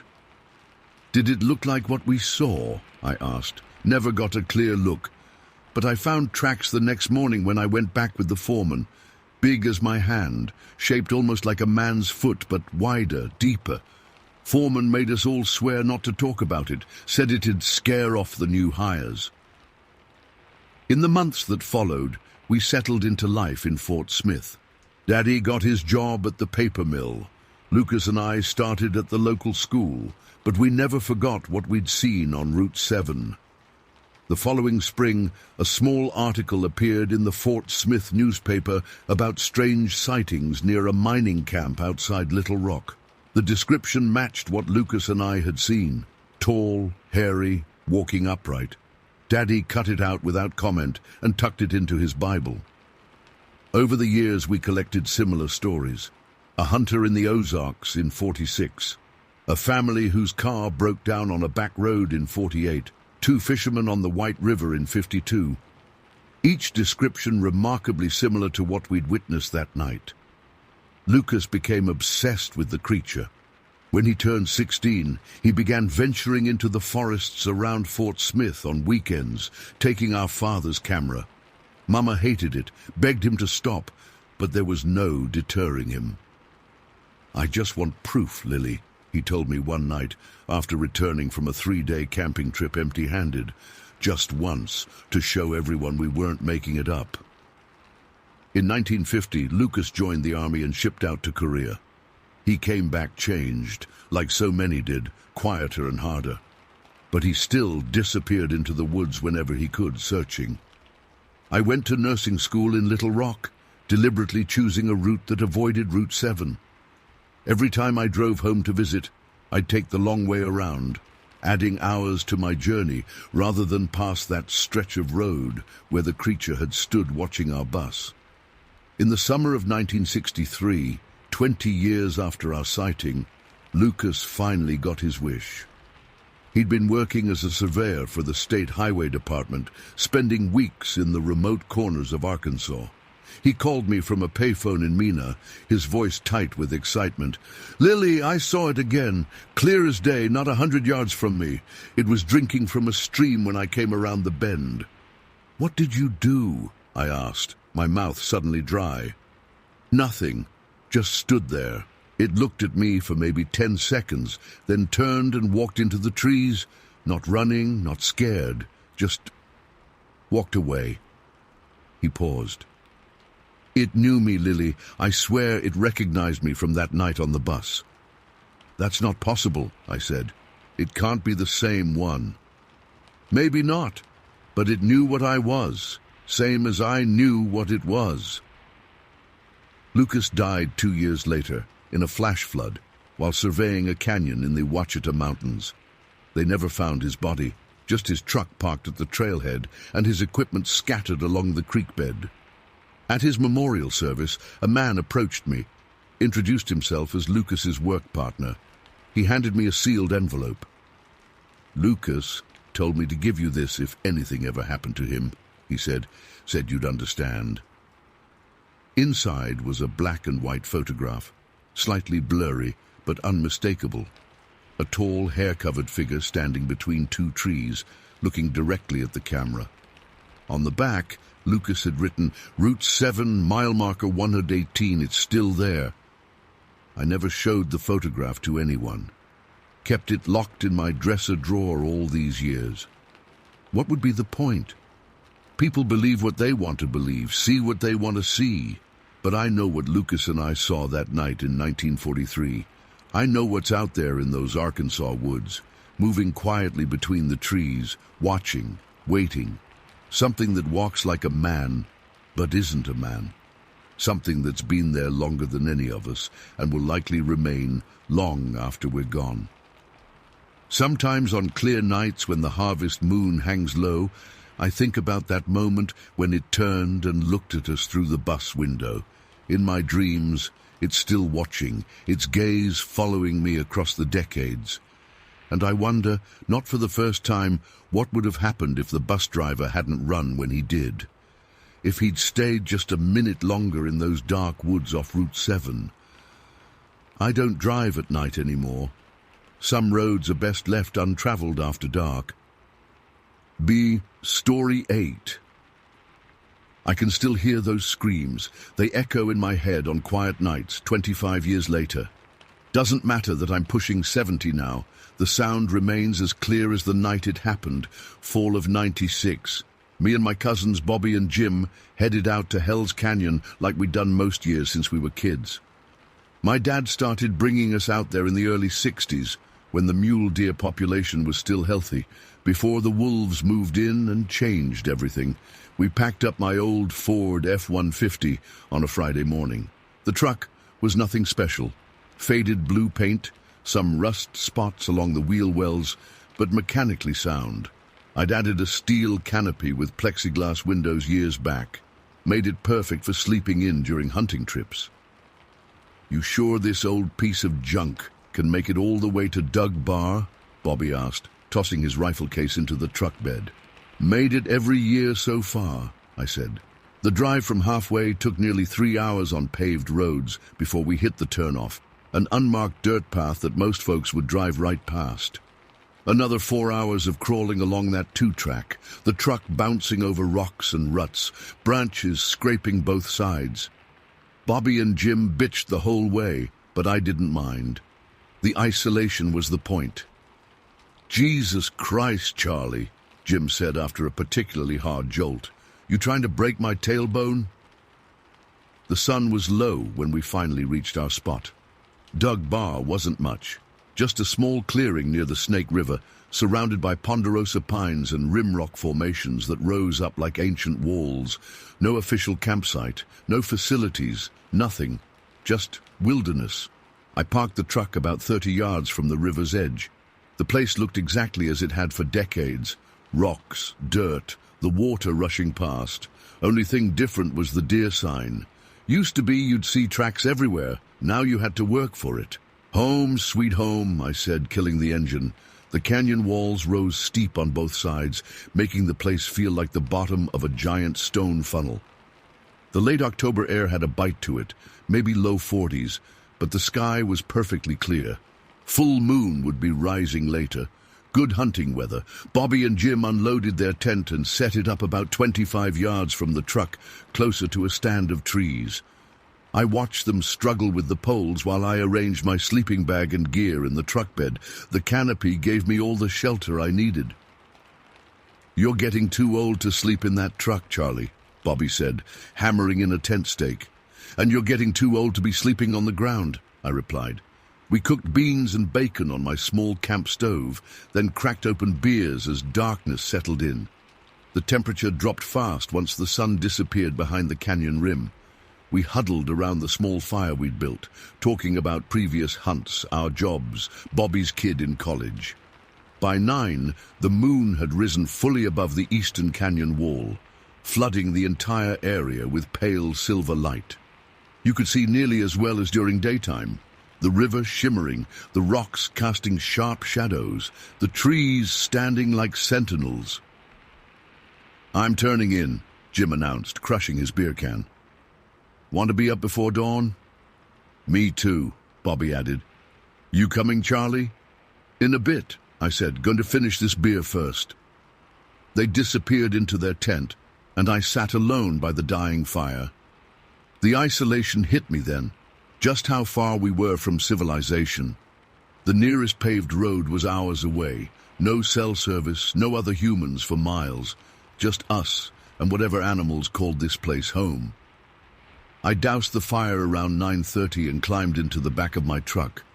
The plexiglass windows of the canopy gave me a 360-degree view of the moonlit canyon. I arranged my sleeping bag, placed my rifle within easy reach, and settled in. Sleep never comes easy for me, especially in the woods. I've always been a light sleeper. Jim and Bobby, though, those two could sleep through Armageddon. Within minutes, I heard their snoring from the tent, loud enough to scare off any wildlife in a half-mile radius. I dozed fitfully for maybe half an hour before jerking fully awake. Something felt wrong. The snoring continued from the tent, but something else had changed. The night air felt different somehow, heavier. That's when it started. The screaming erupted from somewhere near the river, maybe 50 yards away. My whole body went rigid. I've heard a lot of sounds in the woods over my decades of hunting. Elk bugling, coyotes yipping, even the scream of a mountain lion that can make your hair stand on end. This wasn't any of those. This was loud, impossibly loud, like it was being amplified through a stadium speaker system. The sound started as a high-pitched wail before dropping to a guttural roar, then rising again in pitch until it seemed to vibrate the very air. It had a rhythm to it. 3 seconds of continuous screaming, 2 seconds of silence, then another burst, longer and louder than before. I sat bolt upright, bumping my head on the canopy. My hand found my rifle automatically, bringing it across my lap. My flashlight was next to my pillow, but I didn't turn it on. Whatever was making that sound, I didn't want to announce my position. The screaming continued, moving now, traversing along the river's edge toward our camp. I peered through the plexiglass, straining to see any movement in the moonlight. Nothing. Just the shadows of trees and rocks, and that ungodly sound getting closer. My heart pounded so hard I could feel it in my throat. Sweat broke out across my forehead despite the cold. I'd been hunting these mountains for over 40 years. I knew every animal, every sound they made. This wasn't a cougar, wasn't a bear, wasn't a wolf. The volume alone ruled out anything I'd ever encountered. Whatever was screaming had lung capacity beyond any creature I knew. It echoed off the canyon walls, making it seem like it was coming from everywhere at once. 5 minutes in, the screaming reached a point directly across from our camp, maybe 30 yards away, across the small clearing between the truck and the river. I pressed my face against the plexiglass, rifle ready. The moonlight illuminated everything so clearly I could count the rocks along the river's edge. Nothing was there. Nothing I could see anyway. but the screaming continued, now stationary, as if whatever made it had stopped to focus its attention on our camp. I glanced toward the tent. How the hell were Bobby and Jim sleeping through this? The screaming was loud enough to wake the dead, yet their snoring continued, uninterrupted. For a moment, I considered making a dash for their tent. Safety in numbers, right? But the idea of stepping outside the truck's protection, of crossing those 25 yards of open ground while that thing was out there, no way. 10 minutes in, the pitch of the screaming changed. It became more guttural, almost like words without being words. The hair on my arms stood up, my mouth went dry. I'd never felt terror like this, not even during my time in Vietnam. This was primal fear. I had a clear shot if something showed itself. The rifle was loaded, safety off, my finger resting beside the trigger guard, but there was nothing to aim at, just moonlight, shadows, and that sound. The screaming continued for about 15 minutes total before stopping as abruptly as it had begun. The sudden silence was almost as jarring as the noise had been. I waited, frozen, ears straining for any sound of movement. Nothing. Just the rush of the river and my cousin's continued snoring. I stayed awake the rest of the night, rifle in hand, watching through the plexiglass windows. I didn't use my flashlight, didn't make a sound. Just waited, heart hammering for whatever it was to return. It never did. Dawn broke around 6:30, painting the canyon walls with pink light. I hadn't slept a wink since the screaming. My eyes burned from staring into the darkness, and my muscles ached from holding the same tense position for hours. When I heard movement from the tent, I finally relaxed my grip on the rifle. Bobby emerged first, stretching and scratching his beard. "Morning," he called, heading toward a tree to take a leak. I climbed stiffly from the truck, my joints protesting. "You guys sleep okay?" I asked when Jim emerged. "Like a rock," Jim said, yawning. "You look like hell, Charlie." I hesitated, then decided to just say it. "You didn't hear anything last night? Around 10 or so?" They looked at each other, then back at me. "Like what?" Bobby asked. "Screaming. Loudest goddamn screaming I've ever heard in my life. Went on for a good 15 minutes. Jim chuckled. "You been drinking after we turned in?" "I'm serious," I said. "It was right across from camp. Loudest thing I've ever heard. No animal makes a sound like that." Bobby shrugged. "Probably a mountain lion. They can sound like a woman screaming sometimes." "It wasn't a mountain lion," I insisted. "I've heard plenty of those. This was different. Louder. Much louder." "Well, we didn't hear anything," Jim said, starting the camp stove for coffee. "You know we sleep pretty heavy." "Heavy is one thing," I said, "but this would have woken the dead." They exchanged glances again, that look people give when they think you're either joking or crazy. I dropped it. No point arguing. We hunted that day, moving deeper into the canyon. Saw some old deer sign, but nothing fresh. The wolves had changed things. Deer populations were down all through this area now. We came back empty-handed. That night I convinced them to build a bigger fire, keep it going longer. We stayed up past 11, drinking a little more than we should have. When we finally turned in, I made sure my rifle was loaded and within reach. I didn't sleep much that second night either, but the screaming didn't return. Sunday morning, we packed up early. I was exhausted, jumpy from lack of sleep. Bobby and Jim seemed to think I'd had a nightmare or was playing some kind of joke. They kept making screaming noises when they thought I wasn't looking, then laughing. The drive back was quiet, at least on my end. I kept replaying that sound in my head, trying to match it to something, anything I knew. Nothing fit. Over the years, I've told this story a few times. Most people react like Bobby and Jim did. They nod politely and change the subject. A few have suggested explanations. Wind through the canyon creating strange acoustics. A mountain lion with some kind of respiratory condition that amplified its scream. Even a prank by other hunters I hadn't seen. None of those explanations work. The sound had direction. It moved. It had purpose. And nothing natural could produce a sound that loud.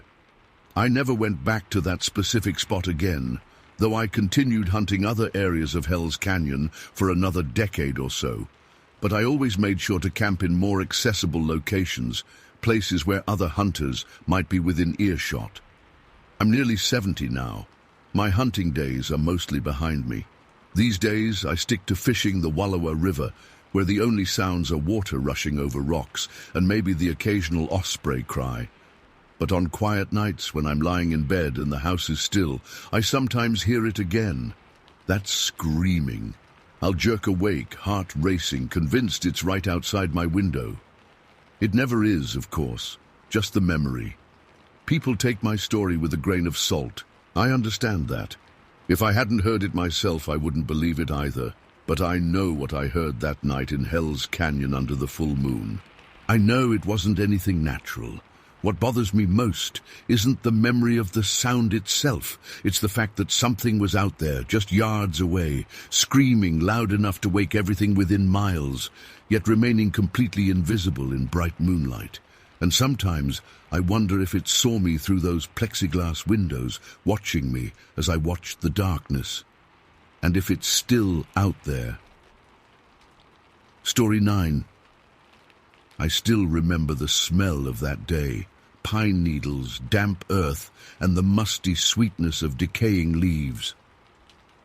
Fall in Baxter County always smelled like that, but on October 17th, 1972, that smell got mixed up with something else, something wild and rank that I couldn't place. I was 12 years old. My name is Ethan Williams. I grew up in a small house at the edge of the forest, about 6 miles outside of Mountain Home, Arkansas. Our place wasn't much, just a 2-bedroom rancher with peeling white paint and a leaky roof, but it backed up against hundreds of acres of dense woods. Those woods were my playground. That Tuesday after school, I headed straight out back like I always did. Mom worked late at Simmons Hardware in town, so I had about 3 hours to myself. The afternoon sun slanted through the trees, creating long shadows across the forest floor. The air felt cool against my face as I followed my usual path, kicking through piles of red and orange leaves. I carried my slingshot in my back pocket. Not that I ever hit anything with it, but I liked to practice. Sometimes I'd set up cans on a fallen log. Other times I'd just aim at knotholes in trees. Dad gave me that slingshot before he left us 3 years earlier. Haven't seen him since. About half a mile in, I veered off toward a small ravine I'd discovered the previous week. It wasn't particularly deep, maybe 15 feet at its lowest point, but the sides were steep enough to make it interesting to climb. The ravine cut through the forest for about a quarter mile before flattening out near Stillwell Creek. I slid down the embankment, sending small rocks tumbling ahead of me. At the bottom, I spotted some unusual tracks in the mud near a tiny stream that trickled through. They looked like footprints, but bigger than any I'd ever seen. I bent down to examine them, 5 toes. Definitely not deer. Way too big for a person, bigger than my dad's boots by a lot. I followed the prints for a few minutes, moving deeper into the ravine. The forest grew quieter the farther I went. Even the steady chirp of crickets seemed to fade. That's when I heard it. Crunch, crunch, crunch. Footsteps, heavy ones, stepping deliberately through fallen leaves on the opposite ridge. I froze. The sound wasn't random like a deer moving through brush. It was methodical, purposeful. Whatever made that sound was walking upright. Crunch, crunch, crunch. I crouched behind a rotting log and peered across the ravine. At first I didn't see anything through the tangle of branches and trees. Then a movement caught my eye. About 75 yards away, on the opposite slope, something large moved between the trees. My eyes widened as I made out a massive, hair-covered figure moving up the ridge. My first thought was, bear. But this wasn't a bear. Bears don't walk upright like that, not for that long, and not with that stride. The creature's head remained obscured by branches, but I could clearly see its massive legs, thick and covered in dark hair, striding upright like a man's. Its arms swung at its sides, long and powerful. The hands looked like hands, not paws, but larger than any hands I'd ever seen. I didn't feel scared, strangely enough, just fascinated. The thing moved with such confidence, such purpose. It knew these woods better than I did, better than anyone. For a few seconds, I watched it climb the opposite ridge.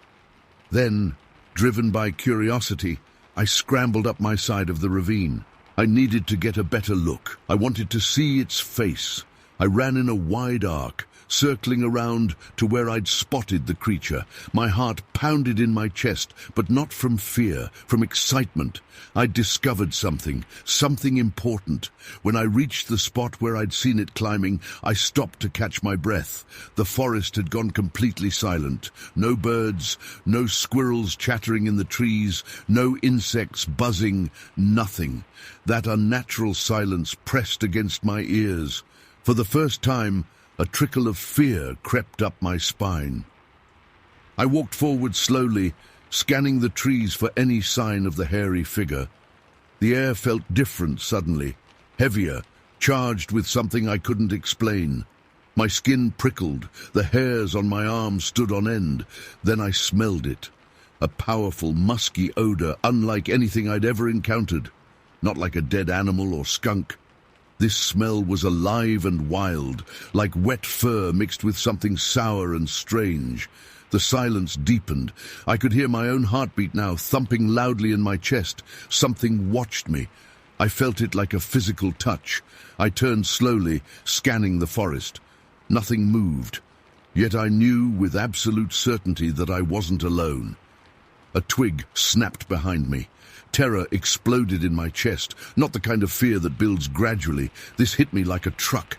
Pure primal panic flooded every cell in my body. I ran. I didn't look back. I just ran. Branches whipped against my face. I tripped over roots and scrambled back up. My lungs burned. Tears streamed down my cheeks. I screamed for my mum, even though I knew she couldn't hear me. I don't remember most of that run home. Just fragments, my feet pounding against the earth, my harsh breathing, the stitch that developed in my side. I remember bursting out of the tree line behind our house, seeing our back porch, and almost collapsing with relief. I slammed through the back door, locked it behind me, and huddled on the kitchen floor until Mom came home 2 hours later. She found me still shaking, eyes wide, unable to form complete sentences. "Ethan, what happened? Are you hurt?" She dropped her purse on the table and knelt beside me, checking me for injuries. Between sobs, I told her everything. The footsteps, the massive hairy figure, the silence in the woods, the feeling of being watched, the smell. Mom's face changed as I spoke. At first she looked concerned, then confused, and finally, strangely, angry. "Ethan James Williams," she said, her voice tight. "You stop this right now. You saw a bear, that's all. Just a bear." "It wasn't a bear, Mom. It walked on 2 legs. It had arms and hands. It was huge." She gripped my shoulders hard. "Listen to me. It was a bear. Bears stand up sometimes. You got scared and your imagination ran wild. That's all. But no." She cut me off. Her eyes looked strange, almost frightened. "You never talk about this again, you hear me?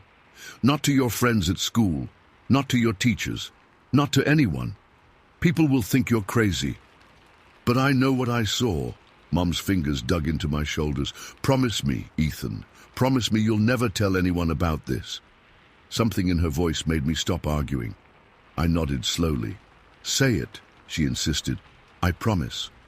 She relaxed her grip and pulled me into a stiff hug. "Good boy. Now wash up for dinner." That night, I had the first nightmare.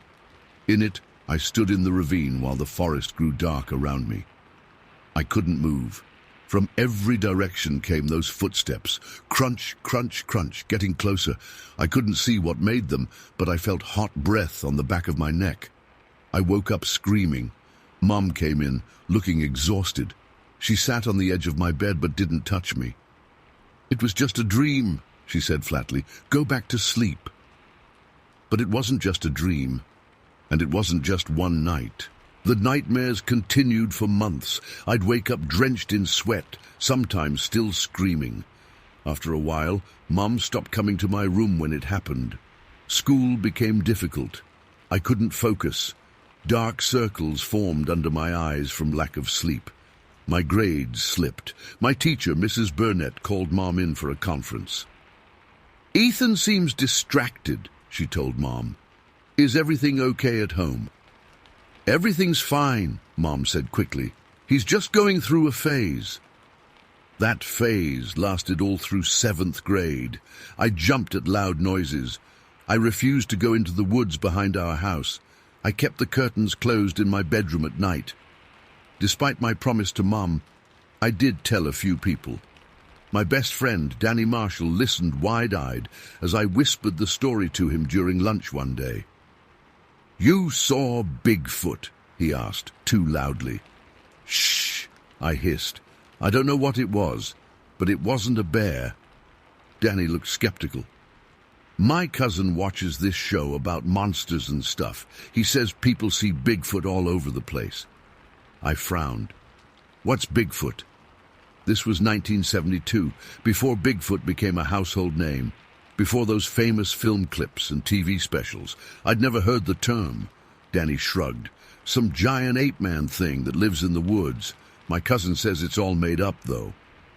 I didn't tell anyone else for a long time after that. Danny started calling me Bigfoot Boy when no one else could hear. I punched him once for it, and we didn't speak for 2 weeks. In 8th grade, I told Sarah Nichols, a girl I had a crush on. We were working on a science project together at her house. "You don't believe me," I said when I finished the story. She tucked her brown hair behind her ear. "I didn't say that." "You don't have to. Nobody does." Sarah put down her pencil. "My grandpa told me stories about something in the woods. The old-timers called it the wild man. He said his father encountered it back in the 1920s. For the first time since that day in the ravine, I felt a spark of validation." "What happened to him?" I asked. "He was hunting out near Cranor Creek. Said he found footprints big as dinner plates. Then he heard something moving through the trees. Something big that walked like a man but wasn't a man." "Did he see it?" Sarah shook her head. "No, but he heard it, and he smelled it too. Said it was like nothing else on earth." We didn't finish much of our science project that day. Instead, Sarah told me more stories her grandfather had shared, tales of missing livestock, strange noises in the night, hunters who came back from the deep woods white-faced and trembling, refusing to say what they'd seen. For the next few years, I collected these stories whenever I could find them. Old newspaper clippings about wild men sighted near logging camps, accounts from farmers who found massive footprints crossing their fields. Most people laughed these stories off, but I knew better. The nightmares gradually became less frequent, but my fear of the forest remained. I avoided hunting trips with friends. I made excuses to stay inside during camping trips. If I had to go into the woods, I made sure to be out well before dusk. Dusk was the worst. Something about that half-light, when shadows grew long and colors faded to gray. It brought me right back to that moment in the ravine. By high school, most people had forgotten about my Bigfoot story. I stopped talking about it entirely. I dated a few girls, played baseball, got decent grades. On the surface, I seemed like a normal teenager. But I never went back into those woods behind our house, not once. After graduation, I moved to Little Rock for college. I studied accounting, about as far from forests and mysterious creatures as I could get. I met Linda in my junior year. We married after graduation. I never told Linda about what happened in Baxter County. Not until we'd been married for 3 years, and she wanted to buy a house on the edge of a wooded area outside Little Rock. "I can't live there," I said flatly after we viewed the property. "Why not? It's perfect. It has everything we want." "I can't live next to the woods." Linda looked confused. "Since when do you have a problem with trees?" That night, I finally told her everything. She listened without interrupting, her expression unreadable. "Do you think I'm crazy?" I asked when I finished. She took my hand. "No, I think something happened to you that you can't explain. Whether it was exactly what you think or not doesn't matter. It was real to you. We bought a house in a suburb instead, with neatly trimmed lawns and not a forest in sight. In 1975, the famous Patterson-Gimlin film hit the news. That shaky footage of what appeared to be a large, hairy, bipedal creature walking through a California forest. The media went wild with Bigfoot fever. Suddenly, the creature I'd seen had a name, a context. I watched that footage 100 times, the way it walked, that same deliberate stride I'd witnessed in the ravine. For the first time, I felt a strange sense of relief. Other people had seen it too. I wasn't alone. Mom died in 1991 of lung cancer. As she lay in her hospital bed, thin and grey, I asked her about that day. "Why didn't you believe me, Mom? About what I saw in the woods?" She turned her head away. "I did believe you."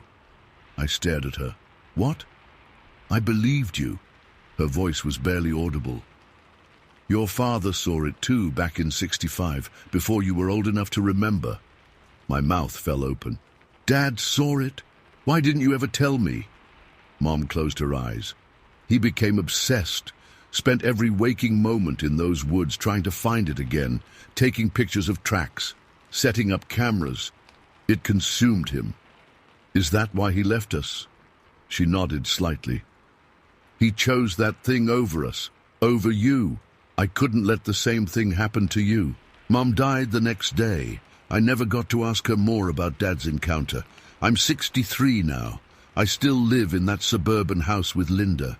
Our kids are grown with families of their own.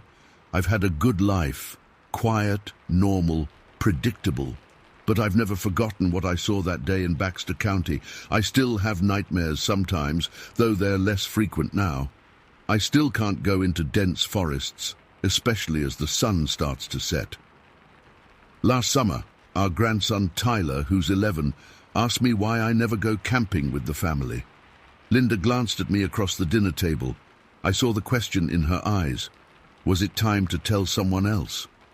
I took Tyler fishing instead, at a nice open lake with no forest nearby. Maybe someday I'll tell him, maybe not. Some truths are heavy burdens to place on young shoulders. But I know what I saw in those woods 50 years ago. It wasn't a bear. It wasn't a man in a costume. It was something else, something that existed in the shadows between what we know and what we fear. And I believe it's still out there, walking those quiet forests in Baxter County, listening for the sound of human footsteps crunching through fallen leaves. Story 10. I jerked awake as Pa's truck hit a pothole. The sun was just peeking over the pines, turning everything a hazy gold. My brother Mark was still asleep beside me, his head bobbing with each bump in the road.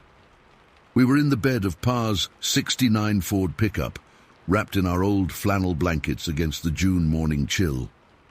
"Wake up, Mark," I said, nudging him with my elbow. "We're almost there." Mark rubbed his eyes and yawned. "What time is it, Nathan?" "Early. Maybe 6. I stretched my legs out in front of me, careful not to kick Pa's hunting gear. At 11 years old, I was still small enough to stretch out fully in the truck bed, but I wouldn't be for much longer. Pa had woken us before dawn for this hunting trip, said the deer moved best at first light. We were taking the new highway that cut through the backwoods of Madison County, Arkansas. The road to Draketown was mostly empty this early, just the occasional truck passing by. I leaned against the side of the pickup, watching the trees zip past. The woods were thick here, all tangled undergrowth and tall pines pressing in on both sides of the highway. Mark had dozed off again, his head resting on my shoulder. That's when I saw it. At first, I thought it was just a lightning-struck tree stump on the side of the road, blackened, maybe 6 or 7 feet tall. But then it moved. My whole body went cold. The thing took one step forward, then another, then a third. 3 massive strides brought it from deep in the trees, right to the edge of the roadside ditch.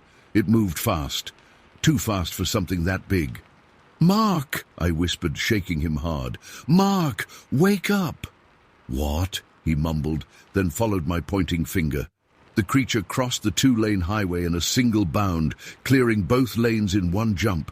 It landed on the other side and stopped. Then it turned, not just its head but its entire body, and looked right at us as the truck drove past.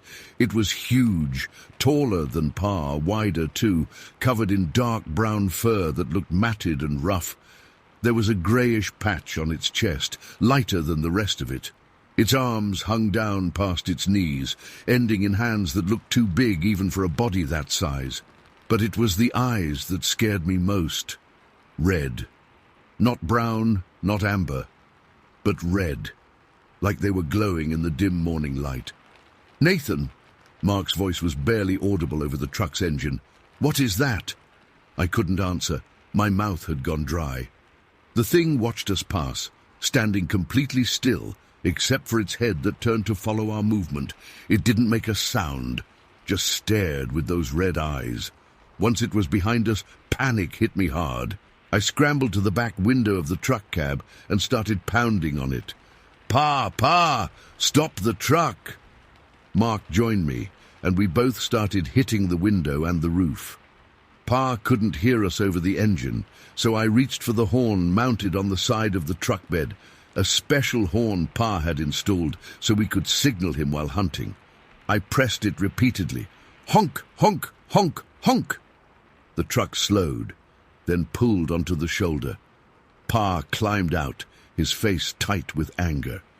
"What in tarnation are you boys doing? You trying to scare off every deer in the county?" "Pa," I said, the words tumbling out. There was something back there. On the road.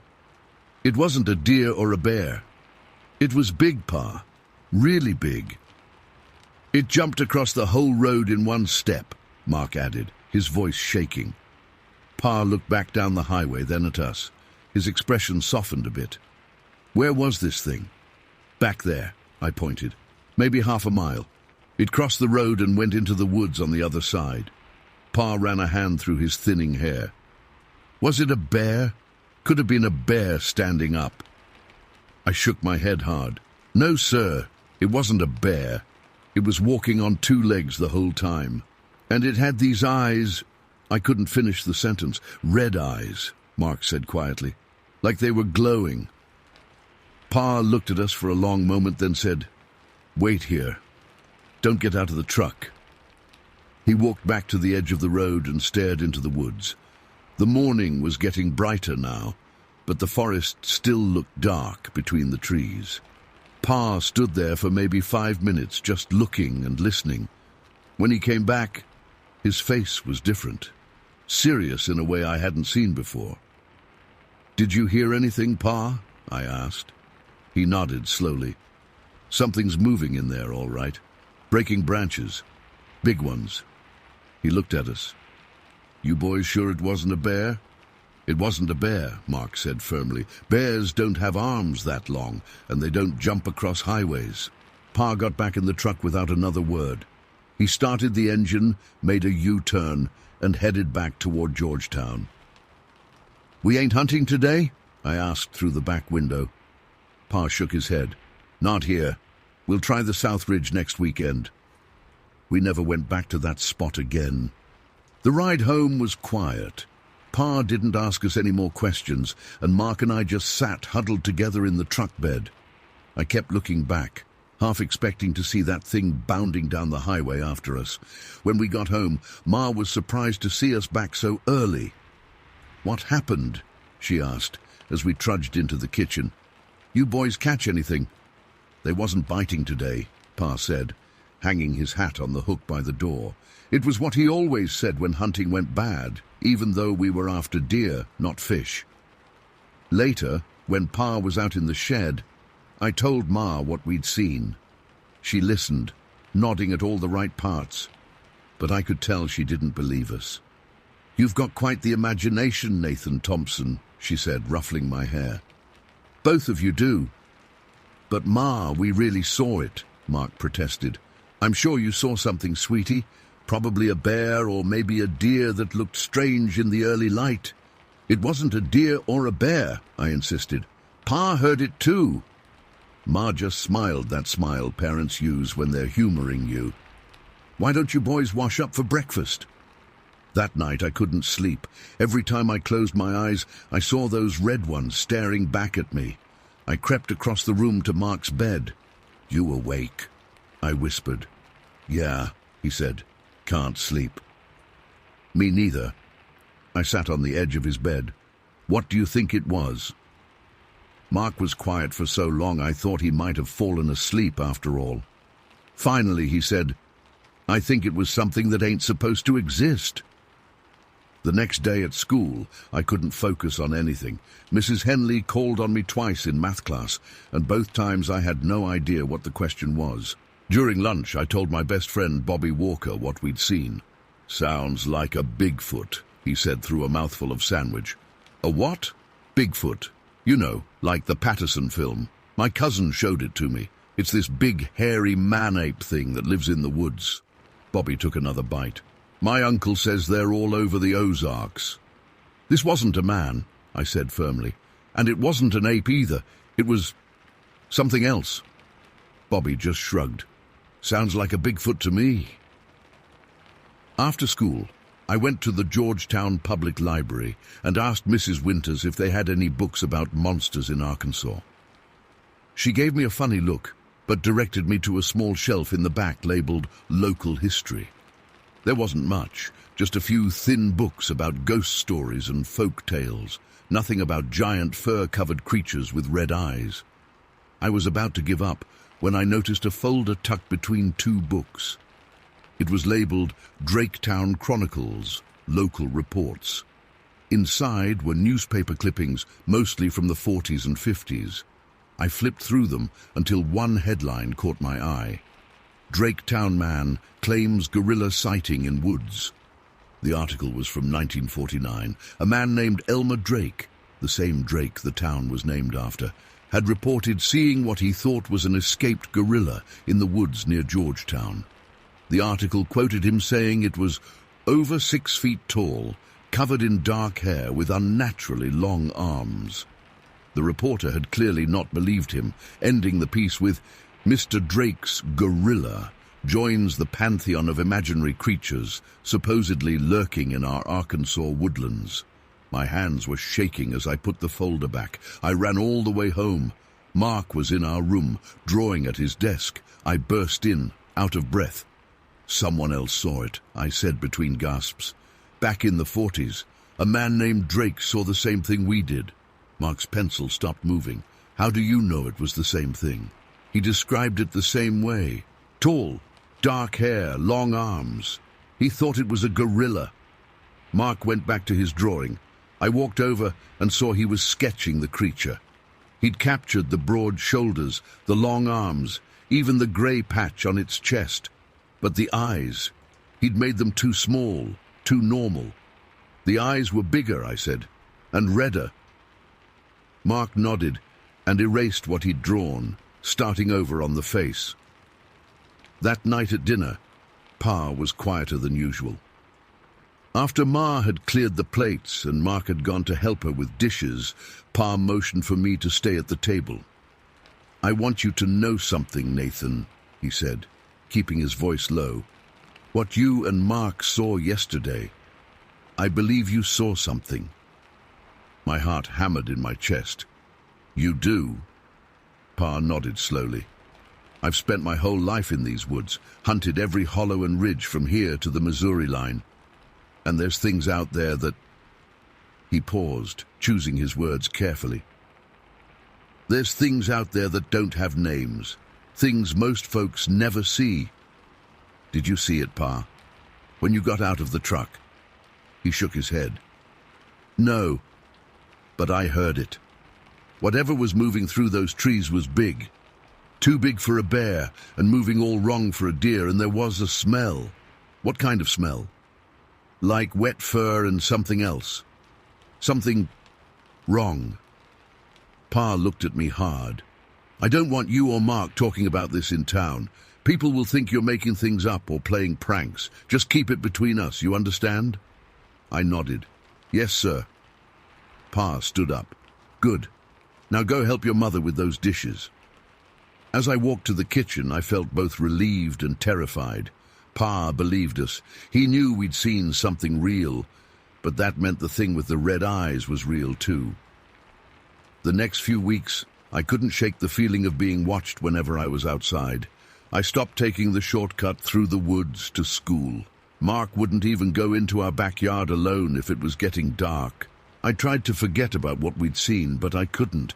It kept coming back in dreams. Those red eyes watching me, that massive shape bounding across the highway in a single jump. One day in early July, Uncle Pete came over for Sunday dinner. He was Pa's older brother and had lived in Madison County his whole life. After we ate, the adults sat on the porch while Mark and I played in the yard. I overheard Uncle Pete and Pa talking in low voices. I couldn't make out most of it, but I caught a few words. "Back in 53, same area. Jim Crowley said he saw something similar up by... Locals don't talk about it much, but..." Later, when Uncle Pete was leaving, he stopped and looked at me and Mark. "Your Pa tells me you boys had quite the sighting up on the new highway." We both nodded, unsure what to say. Uncle Pete scratched his beard. "You know, when I was about your age, Nathan, I saw something in those same woods that I never could explain, big as a horse but walking like a man." He put his hat on. "Some things in this world ain't meant to be understood, I reckon." Summer passed, and school started again. People stopped asking us about what we'd seen, mostly because we stopped talking about it. But Mark and I knew what was real. Years went by. I graduated high school, then college. Mark joined the Army. We both moved away from Georgetown, but we came back for holidays and to visit Ma and Pa. In 1985, 15 years after our sighting, I found myself back home for Pa's funeral. He'd had a heart attack while out hunting, alone, like he preferred in his later years. After the service, people gathered at our old house, bringing casseroles and sharing stories about Pa. I stepped outside for some air and found Mark sitting on the porch steps, looking out at the darkening woods behind the house. "Remember that thing we saw?" he asked without turning around. "When we were kids." I sat down beside him. I'll never forget it. There were 4 of us kids, me, Tommy and Billy Johnson, and Sarah Miller. As soon as we were out of earshot, Tommy suggested hide and seek. "Let's go up there," Sarah said, pointing to a small clearing visible through the trees up the mountainside. "It'll be better for hiding." We all agreed, even though it was definitely beyond the big rock Mr. Johnson had pointed out. The pull of adventure was too strong to resist. We scrambled up the gentle slope, grabbing onto tree trunks to help pull ourselves higher. It wasn't a difficult climb, just steep enough to make it exciting for 5- and 6-year-olds. About 200 yards up, we reached the clearing Sarah had spotted. It was perfect. Maybe 50 feet across, surrounded by pine trees and scrubby bushes.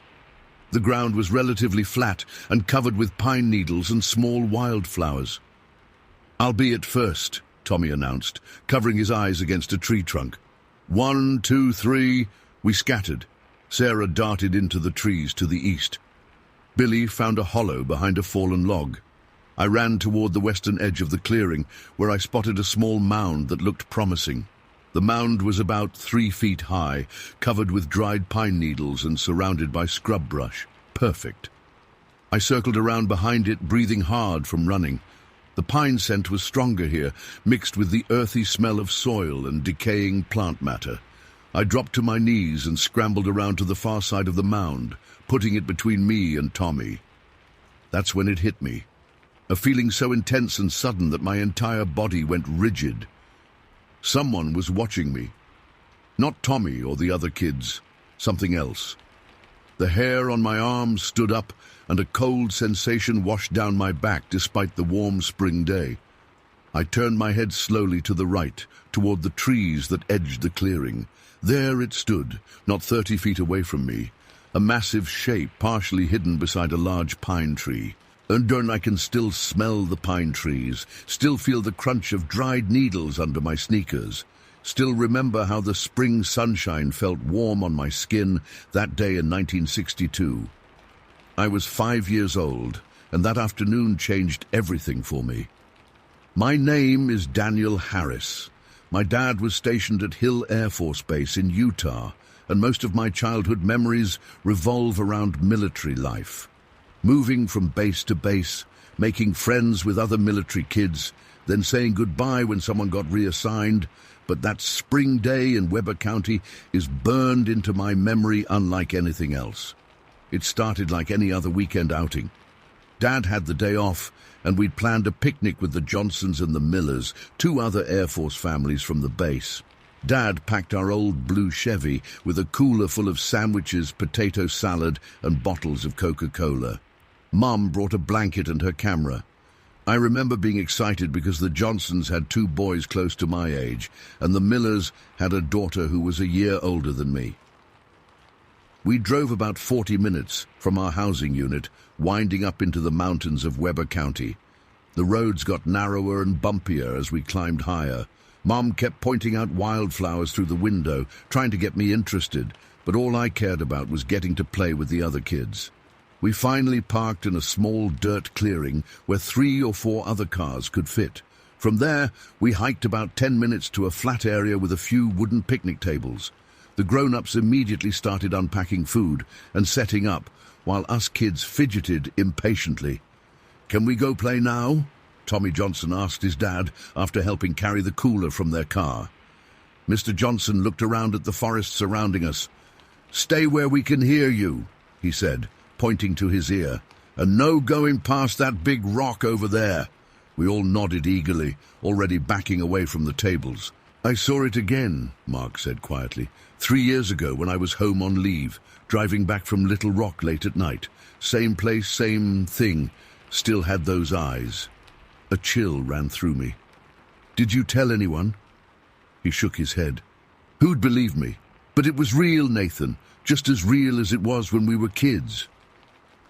We sat in silence for a while, watching the shadows lengthen across the yard. "Pa believed us," I finally said. "Yeah," Mark agreed. He did. After that day, I started collecting stories. Whenever I came back to visit Georgetown or Draketown, I'd casually ask the older locals about strange sightings in the woods. Most would clam up or change the subject, but occasionally someone would lean in close and start talking in a hushed voice. Back in '67, my cousin saw something up by Elk Ridge. "Old man Patterson won't hunt the east side of the county no more, not since '72. There's a reason folks don't go up to Devil's Hollow after dark." The stories varied, but certain details remained consistent. The height, the speed, the unusual chest marking, the red eyes. I never saw the creature again myself, but I never drove that stretch of highway between Georgetown and Draketown without scanning the tree line. I never went into the woods alone, and I never ever dismissed a child's story about something strange they'd seen in the wilderness. Because I knew. Some things in the woods of Madison County didn't have names, and most folks would never see them. But they were there. They had always been there, watching from the shadows with those glowing red eyes. And sometimes, if you were unlucky enough, they'd step out into the open just long enough to remind you that not everything in this world has been discovered or explained. Mark and I knew the truth. We'd seen it with our own eyes on that June morning in 1970, and some truths stay with you forever. Oh, story 11. At first, my brain couldn't process what I was seeing. It was too big, too impossible. It stood upright like a man, but much larger, maybe 7 or 8 feet tall. Its body was covered entirely in thick, reddish-brown fur, not like a bear's fur, which is shaggy. This was more like a short, dense coat that covered everything. The creature was standing perfectly still. One hand, no, not a hand, something more like a massive, hairy hand with fingers resting against the trunk of the pine tree. Its shoulders were enormously broad, tapering down to a narrower waist. The legs were thick and powerful looking, but it was the face that froze my blood. Not quite human, not quite animal. The forehead sloped back from heavy brow ridges that shadowed its eyes, dark, deeply set eyes that were fixed directly on me. Its nose was flat and wide, and below that I could make out a mouth set in what looked like a grim line. Those eyes. I'll never forget those eyes as long as I live. They weren't animal eyes, vacant or predatory. They were intelligent, aware, curious. They were studying me with an intensity that made me feel like a specimen under examination. Neither of us moved. I couldn't have moved if I wanted to. My muscles had locked up completely. My breath came in shallow gasps. The creature didn't make a sound. No breathing I could hear, no rustling of the forest floor. It just watched me. Time stretched. I have no idea how long we stared at each other. It could have been seconds. It could have been minutes. All I knew was that something enormous and unknown was looking right at me, and I was completely alone with it. Tommy's voice broke the spell. "Ready or not, here I come," he shouted from somewhere behind me. Something primitive took over then, pure survival instinct. I scrambled to my feet and ran. I didn't look back at the creature. I didn't call out to the other kids. But sometimes, standing in those woods, I get that same feeling, that prickle on the back of my neck that tells me I'm being watched. I'm 67 years old now, retired from university research, but still active in wildlife conservation. I've never married. My obsession didn't leave much room for relationships. My parents passed away years ago, still believing I had imagined the whole thing. But I know what I saw, and I'm not the only one. Over the years, I've quietly collected hundreds of accounts from others who have had similar encounters. Regular people who weren't looking for anything extraordinary but found it anyway. People whose lives were changed in an instant by something they couldn't explain. The creature I saw that spring day in 1962 was real. It was intelligent. It was curious. And it shares these forests with us, watching from the shadows, rarely seen but always present. I no longer fear it. Now I simply wonder what it thinks of us. Story 12. The dashboard clock read 3:47 p.m. when we finally turned onto the dirt road leading into Butterfield Canyon. July heat beat down on our station wagon, even with all four windows rolled down. I sat wedged between my brothers in the back seat, my shirt sticking to the vinyl upholstery. "Almost there, kiddos," Dad called out, his eyes finding mine in the rearview mirror. Robert Carson, my father, was a big man with calloused hands and a booming laugh that could fill our entire house back in Mapleton. Today, though, his face shone with sweat and anticipation as he navigated the bumpy road. "Tommy, stop pinching me," my sister Ellie whined from the far side of the car. "I wasn't," Tommy protested, though I'd seen him do it. Mom turned around from the passenger seat. Eleanor Carson had her hair tied back in a bandana, her freckled face already flushed from the heat. "That's enough, you two. We're almost at our campsite. Tommy, keep your hands to yourself." I was 11 that summer, 1970, and this camping trip had been all Dad could talk about for weeks. My younger siblings, Tommy, 9, Ellie, 7, and little Davy, just 4, buzzed with excitement beside me. Dad had promised fishing, hiking, and stories around the campfire. Mom had packed enough food to last us a week, though we'd only be staying 2 nights. The station wagon bounced over a particularly deep rut, and we all lurched forward.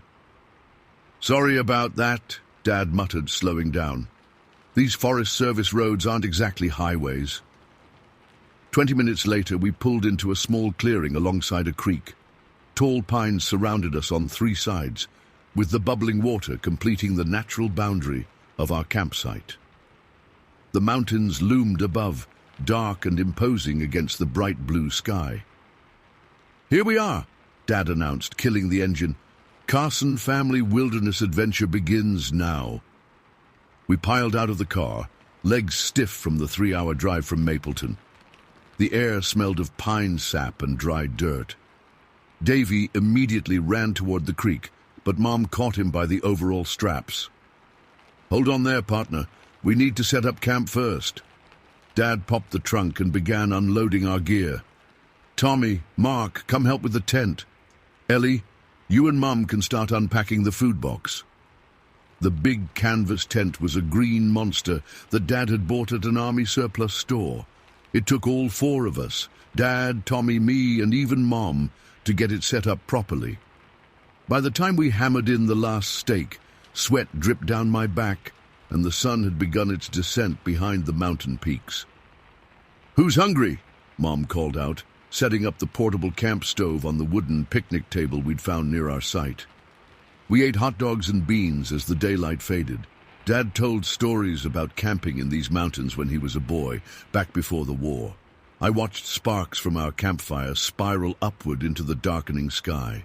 "Can you tell me about the monster you saw?" he asked during our third session. I shook my head stubbornly. "It wasn't a monster." "No? What was it then?" I thought carefully before answering. Even at 7, I understood that adults had decided what I saw wasn't real. Calling it a monster didn't help my case. "It was like a person," I said slowly, "but bigger, and covered in hair, reddish-brown hair, and it watched me." Dr. Morrow nodded, making notes on his clipboard. "And it scared you?" I considered this. "Not exactly. It surprised me. And then I got scared because it shouldn't exist. But it does." After 6 sessions, Dr. Morrow told my parents I had an overactive imagination combined with an anxiety disorder. He prescribed a mild sedative to help me sleep and suggested limiting my exposure to scary TV shows and books. As I grew older, I learned to keep quiet about what I'd seen. I stopped mentioning it to my parents. I pretended the woods didn't terrify me, but I never forgot. Not for one day. When I was 12, we moved to California when Dad got transferred to Edwards AFB. The new environment helped. The desert landscape had few trees, and my nightmares became less frequent. I made new friends, joined the baseball team, started doing normal kid things. But I still avoided camping trips and hiking expeditions. It wasn't until I was 17, flipping through a magazine in the school library, that I saw it again. Not the creature itself, but a drawing. The magazine was running an article about strange sightings in the Pacific Northwest. The illustration showed a large bipedal creature covered in reddish-brown fur, with a sloped forehead and deep-set eyes. "Bigfoot," the caption read. "Also known as Sasquatch, this legendary creature has been reported in isolated wooded areas across North America." My hands shook so hard, I dropped the magazine. The librarian glared at me as I scrambled to pick it up, knocking over a chair in the process. It stood there watching as our caravan of cars pulled away, following us with those intelligent, curious eyes, until the trees obscured my view. The ride home was quiet. I sat in the back seat, knees pulled up to my chest, staring out the window. Mom kept turning around to check on me, her face worried. "Maybe we should take him to see Dr. Brenner," she murmured to Dad, thinking I couldn't hear. Dad shook his head slightly. "He's just got an active imagination. All kids do. Remember when he was convinced there was a dragon in the closet last year? But this wasn't like the dragon. I knew the difference between make-believe and reality, even at 5. The dragon had been a game. This had been real. As real as the seat beneath me or the trees flashing past the window. That night, the nightmares started. I dreamed of being chased through endless woods by something I couldn't see but could feel behind me. I dreamed of those eyes watching me from the darkness of my bedroom. I woke up screaming, sheets soaked with sweat. Mom and Dad tried everything. They let me sleep with the light on. They checked under the bed and in the closet every night. Dad even bought me a toy baseball bat to keep beside my pillow for protection. Nothing helped.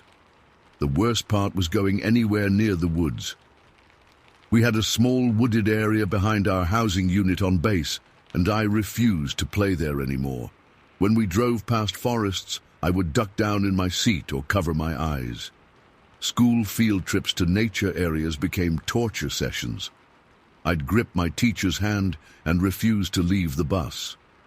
"It's just trees, Daniel," my first-grade teacher, Mrs. Perkins, said during a trip to a local park. "There's nothing to be afraid of." But she was wrong. There was something to be afraid of, and I had seen it.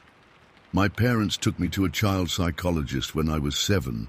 Dr. Morrow was a kind man with a grey beard who let me play with toys while we talked. "Danny saw a monster," Sarah announced, her voice somewhere between scared and excited. "There's no such thing as monsters," Tommy said confidently, but he kept looking up the path where our fathers had disappeared. The men returned about 20 minutes later. They were talking in low voices, shaking their heads. "Nothing up there," my dad announced, ruffling my hair. "Just trees and rocks." "But I saw it," I insisted, my voice rising again. "It was right there, looking at me." "I believe you saw something, Danny," Dad said carefully, "but it was probably just a deer, or maybe a shadow that looked scary. The woods can play tricks on your eyes." "No!" I shouted, stamping my foot. "It had eyes! It was looking at me!" But it was no use. The adults had made up their minds. My monster wasn't real. It was just my imagination, they said. Just a 5-year-old boy getting spooked in the woods. We packed up early after that. My hysterics had put a damper on the day, and dark clouds were moving in anyway. As we gathered our things, I kept looking back up the mountain, half afraid, half hoping to catch another glimpse of the creature. And then I saw it again. It was standing in exactly the same spot, partially concealed by the same pine tree. Even from this distance, I could feel its gaze locked on me. The adults were busy loading coolers and folding blankets. The other kids were helping carry things to the cars. No one else was looking up the mountain. No one else saw what I saw. I tugged desperately at my mom's sleeve. "It's there! Look! Look up there!" Mom glanced up briefly, shading her eyes with her hand. "I don't see anything, honey. Come on, it's time to go." "But, Daniel, that's enough," Dad said, his patience wearing thin. "Get in the car." I looked back one last time as Dad started the engine. The creature hadn't moved. I just ran, crashing through the underbrush, sliding on pine needles, grabbing at trees to keep myself upright as I hurtled down the mountainside. I was crying and screaming by the time I reached the picnic area. My dad jumped up from the table, knocking over his beer. Mom rushed toward me, her face white with alarm. "Daniel, what happened? Are you hurt?" I couldn't catch my breath enough to speak. I just pointed back up the mountain, gasping and sobbing. My dad grabbed my shoulders, kneeling down to look me in the face. "Son, what is it? What happened? Where are the others?" "Monster!" I finally managed to choke out. "Big! Watching me!" The other parents were on their feet now.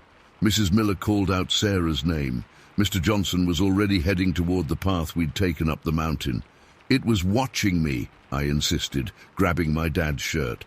"By the trees, big and hairy." Dad exchanged a look with Mom. It was a look I would become very familiar with over the years, concern mixed with disbelief. "It's okay, buddy," Dad said, his voice calm but his eyes scanning the tree line. "You probably saw a bear or an elk." "Not a bear," I screamed, frustrated that he wasn't understanding. "It stood up like a person, but bigger." The other 3 kids came down the path then, looking confused. Billy was the first to reach us. "Why'd you run away, Danny?" he asked, frowning. "Tommy found me and Sarah, but you were gone." The adults peppered them with questions. Had they seen anything unusual? Had they gone too far into the woods? Had they seen any animals? All 3 shook their heads. They hadn't seen anything. "I'll go check it out," my dad said, putting on the authoritative tone he used at work. He looked at Mr. Johnson and Mr. Miller. "You guys want to come with me?" The 3 men walked up the path toward the clearing while Mom tried to calm me down. I was still shaking, still crying. The other kids stared at me like I'd grown a second head. I checked out every book the library had on the subject, reading late into the night with a flashlight under my covers. The descriptions matched what I had seen that day in Weber County. The height, the fur, the posture, the eyes. It was all there.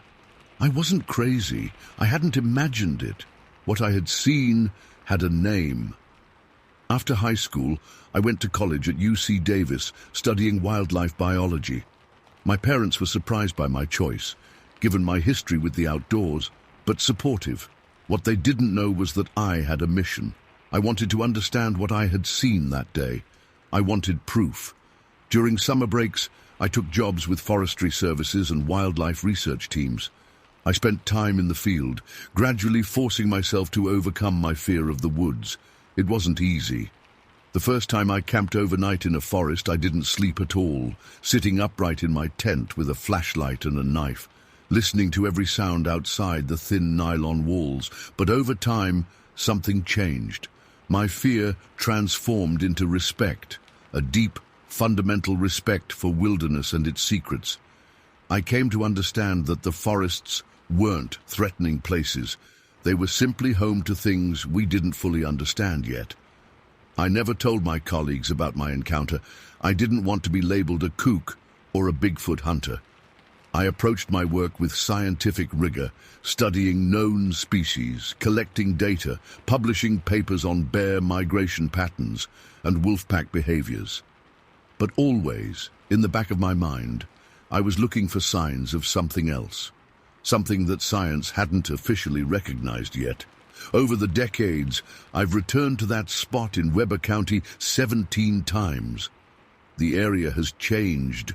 More development, fewer trees, marked hiking trails where there used to be only wilderness. I've never again seen what I saw that day. Looks like a storm might be brewing, Dad said, glancing at the horizon where dark clouds had begun to gather. Should blow over quick, though. July storms usually do. After dinner, we roasted marshmallows and made s'mores. Davy got more chocolate on his face than in his mouth, and Ellie teased him until Mom made her stop. The first distant rumble of thunder came just as we were banking the fire for the night. "Into the tent, troops," Dad ordered, zipping Davy into his Pooh Bear sleeping bag. "We'll want to be snug before that rain hits." The 6 of us crowded into the tent, our sleeping bags arranged like spokes on a wheel, our heads toward the center pole. Dad switched on the battery-powered lantern, casting our shadows against the canvas walls. Outside, another low rumble of thunder rolled through the canyon. "Will there be lightning?" Ellie asked, her voice small. "Probably," Dad answered, "but we're safe here. The tent's not tall enough to attract it, and those pines will take any strikes before we do." Mom pulled out a deck of cards. "Who wants to play Go Fish?" We played cards as the storm drew closer. Lightning flashed, illuminating our tent in brief, stark snapshots. The intervals between lightning and thunder grew shorter. Soon, fat raindrops began to patter against the canvas. "Sounds like the roof in that old barn back home," Tommy said, grinning. Dad checked his watch. 9:30. Time for bed, I think. We brushed our teeth using canteens of water, spitting outside the tent flap. Mom helped Davy into his pajamas, while Dad turned down the lantern. The rain fell harder now, a steady drumming overhead. "Sleep tight. Don't let the bedbugs bite," Mom said, kissing each of us on the forehead. I burrowed into my sleeping bag, listening to the storm rage outside. Despite the noise, I felt myself drifting off. The last thing I remember before falling asleep was a brilliant flash of lightning, followed almost immediately by a crack of thunder so loud it seemed to shake the ground beneath us. I woke to Davy's whimpering. "What's that smell?" he cried. The stench hit me a second later, like roadkill left in the sun for days, mixed with something worse. Something rotten and wrong. My eyes watered instantly.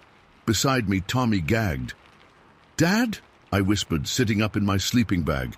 Lightning flashed, illuminating my father's face as he pushed himself upright.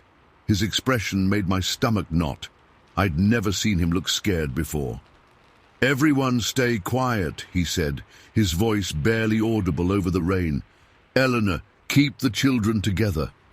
Mom's arms reached out, gathering us close to her. The smell grew stronger, so powerful I could taste it at the back of my throat. Another flash of lightning, and through the tent walls I saw it, a massive shadow looming over our camp. Footsteps, heavy, deliberate footsteps that didn't sound like any animal I knew. They circled our tent once, twice, then came to a stop directly in front of the zippered entrance.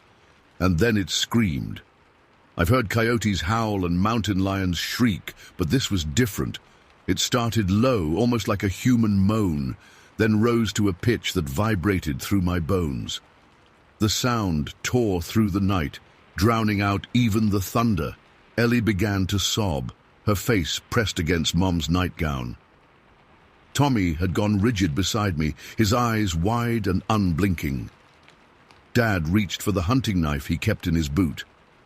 "Stay here," he whispered to Mom. "If anything happens, take the kids and run for the car. Keys are in my jacket pocket." "Robert, no!" Mom pleaded, grabbing his arm. "Don't go out there." Another scream cut through the night, closer now. The shadow moved, positioning itself directly over our tent. With each lightning flash, I could see its outline, massive shoulders, a head that seemed too large, arms that hung too long. Dad unzipped the tent flap just enough to slip through. "I'll be right back," he said, and was gone. The seconds stretched into an eternity. Mom held us tight, her breathing quick and shallow. Outside I heard rustling, then a low growl, not from Dad, from something else. A thud, a grunt that might have been my father. More footsteps, heavier now, shaking small pebbles on the ground beneath our tent, then silence broken only by the continuing rainfall.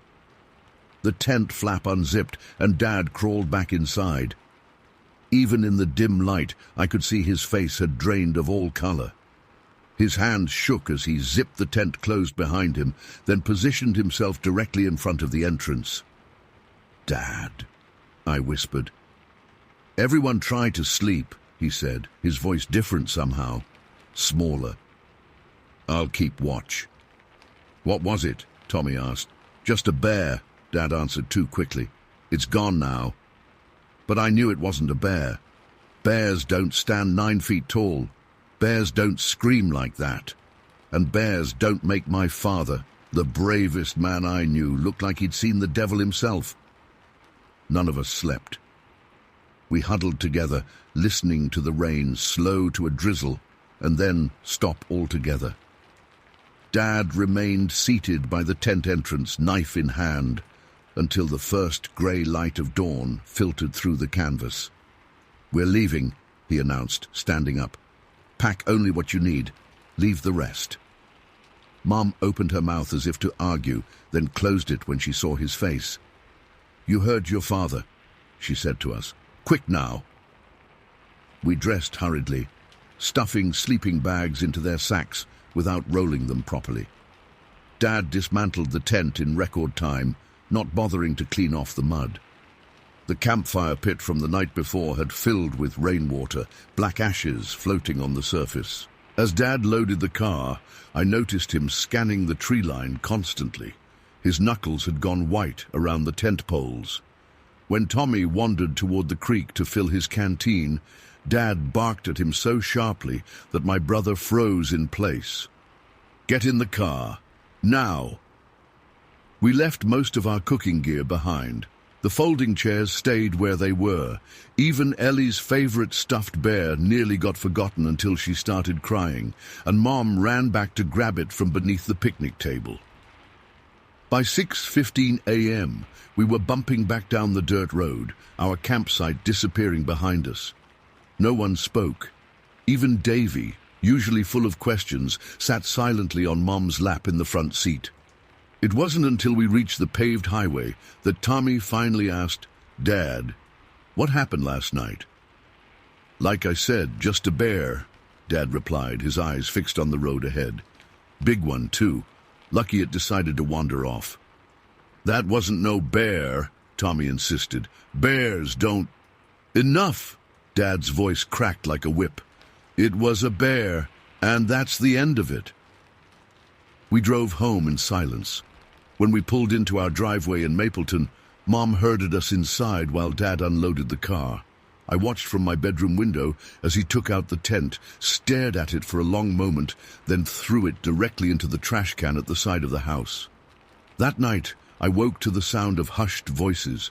Creeping down the hallway, I paused outside my parents' bedroom door, which stood slightly ajar. "You have to tell me what really happened out there, Robert," Mom was saying. "I've never seen you like this." A long pause. Then Dad's voice, so low I had to strain to hear. "You wouldn't believe me if I told you." "Try me." Another pause. It was at least 9 feet tall, Eleanor, standing on 2 legs, covered in dark hair. When I went outside, it looked right at me. Those eyes. "A bear can stand on its hind legs," Mom suggested, but her voice wavered. It wasn't a bear. Dad's tone left no room for argument. "I know what I saw." "What did it do when you confronted it?" "Nothing. That's what was so strange. It just looked at me. Then it turned and walked into the trees, but the way it moved, human-like but not human. And that smell." "We should report it to the rangers," Mom said. Dad laughed, a harsh sound without humor. "And tell them what? That I saw Bigfoot in Butterfield Canyon? They'd lock me up." I must have made a noise because the conversation stopped abruptly. Dad appeared at the bedroom door, his face tight with worry when he saw me standing there. "How much did you hear?" he asked. "Enough," I admitted. "Was it really Bigfoot, Dad?"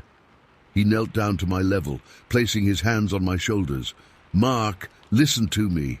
What I saw last night, it wasn't natural. I don't know what it was, and I don't want to know. But we're never going back to that canyon. Do you understand?"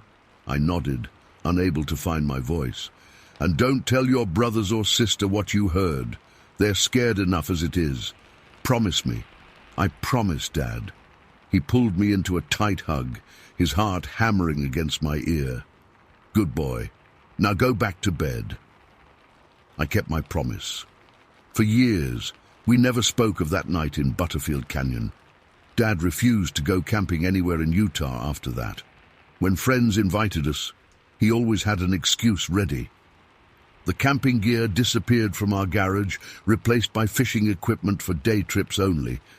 The nightmares, though, those stayed with us. Tommy would wake up screaming about something standing over his bed. Ellie developed a fear of the dark so severe that Mom had to leave lights on throughout the house each night. Davy, too young to fully understand what had happened, nevertheless refused to sleep alone until he was 10 years old. As for me, I couldn't shake the memory of that massive shadow against our tent, or the inhuman scream that still echoes in my dreams. It wasn't until I was 17, helping Dad clean out the attic, that he finally told me the full story. We found his old hunting journals, and one entry from July 1970 had been torn out completely. "You ready to know what really happened that night?" he asked, sitting heavily on an old trunk. I nodded, my mouth suddenly dry. When I left the tent, it was standing there in the clearing, 9 feet tall at least, covered in dark hair. Not fur like a bear. Hair like a man's, but all over. The face... Dad swallowed hard. Almost human, but not. The brow too heavy, the jaw too large, and those eyes... intelligent, Mark. It knew exactly what it was looking at. "Did it try to attack you?" I asked. Dad shook his head. "No, that's what haunts me. It could have killed us all easily. Instead, it just... watched. I raised my knife, shouted at it. Felt like a damn fool, standing there in my underwear threatening this creature with a 6-inch blade. It made this sound, not quite a laugh, not quite a growl. Then it turned and walked away, just walked away, on 2 legs, into the trees. Why didn't you ever report it? Who'd believe me? Besides, part of me felt like we'd intruded on its territory, not the other way around. Those mountains belonged to it long before they belonged to us." Dad never spoke of it again after that day. He took the secret to his grave 3 years ago, heart attack at 68. Tommy refuses to talk about that night at all. Ellie claims she doesn't remember it, though the way she still sleeps with her bedroom door locked tells me otherwise. Davy, now a psychology professor in Oregon, calls it a shared family delusion triggered by storm-induced stress. Mum's the only one who will discuss it with me, and only after Dad passed. Your father believed what he saw, she told me last Christmas, and after all these years I believe him too. Whatever it was, it let us leave. That's the important part. Last summer I read in the Salt Lake Tribune about a Boy Scout troop camping in Butterfield Canyon. A scout from South America reportedly told his troop leader, "I didn't know there were apes in Utah. My mom and I heard them calling each other across the canyon, just like they do in the jungle." The article mentioned other sightings in the area over the years, hikers reporting strange screams, rangers finding unusually large footprints, campers describing a putrid smell that appeared and disappeared without explanation. I folded the newspaper and put it away.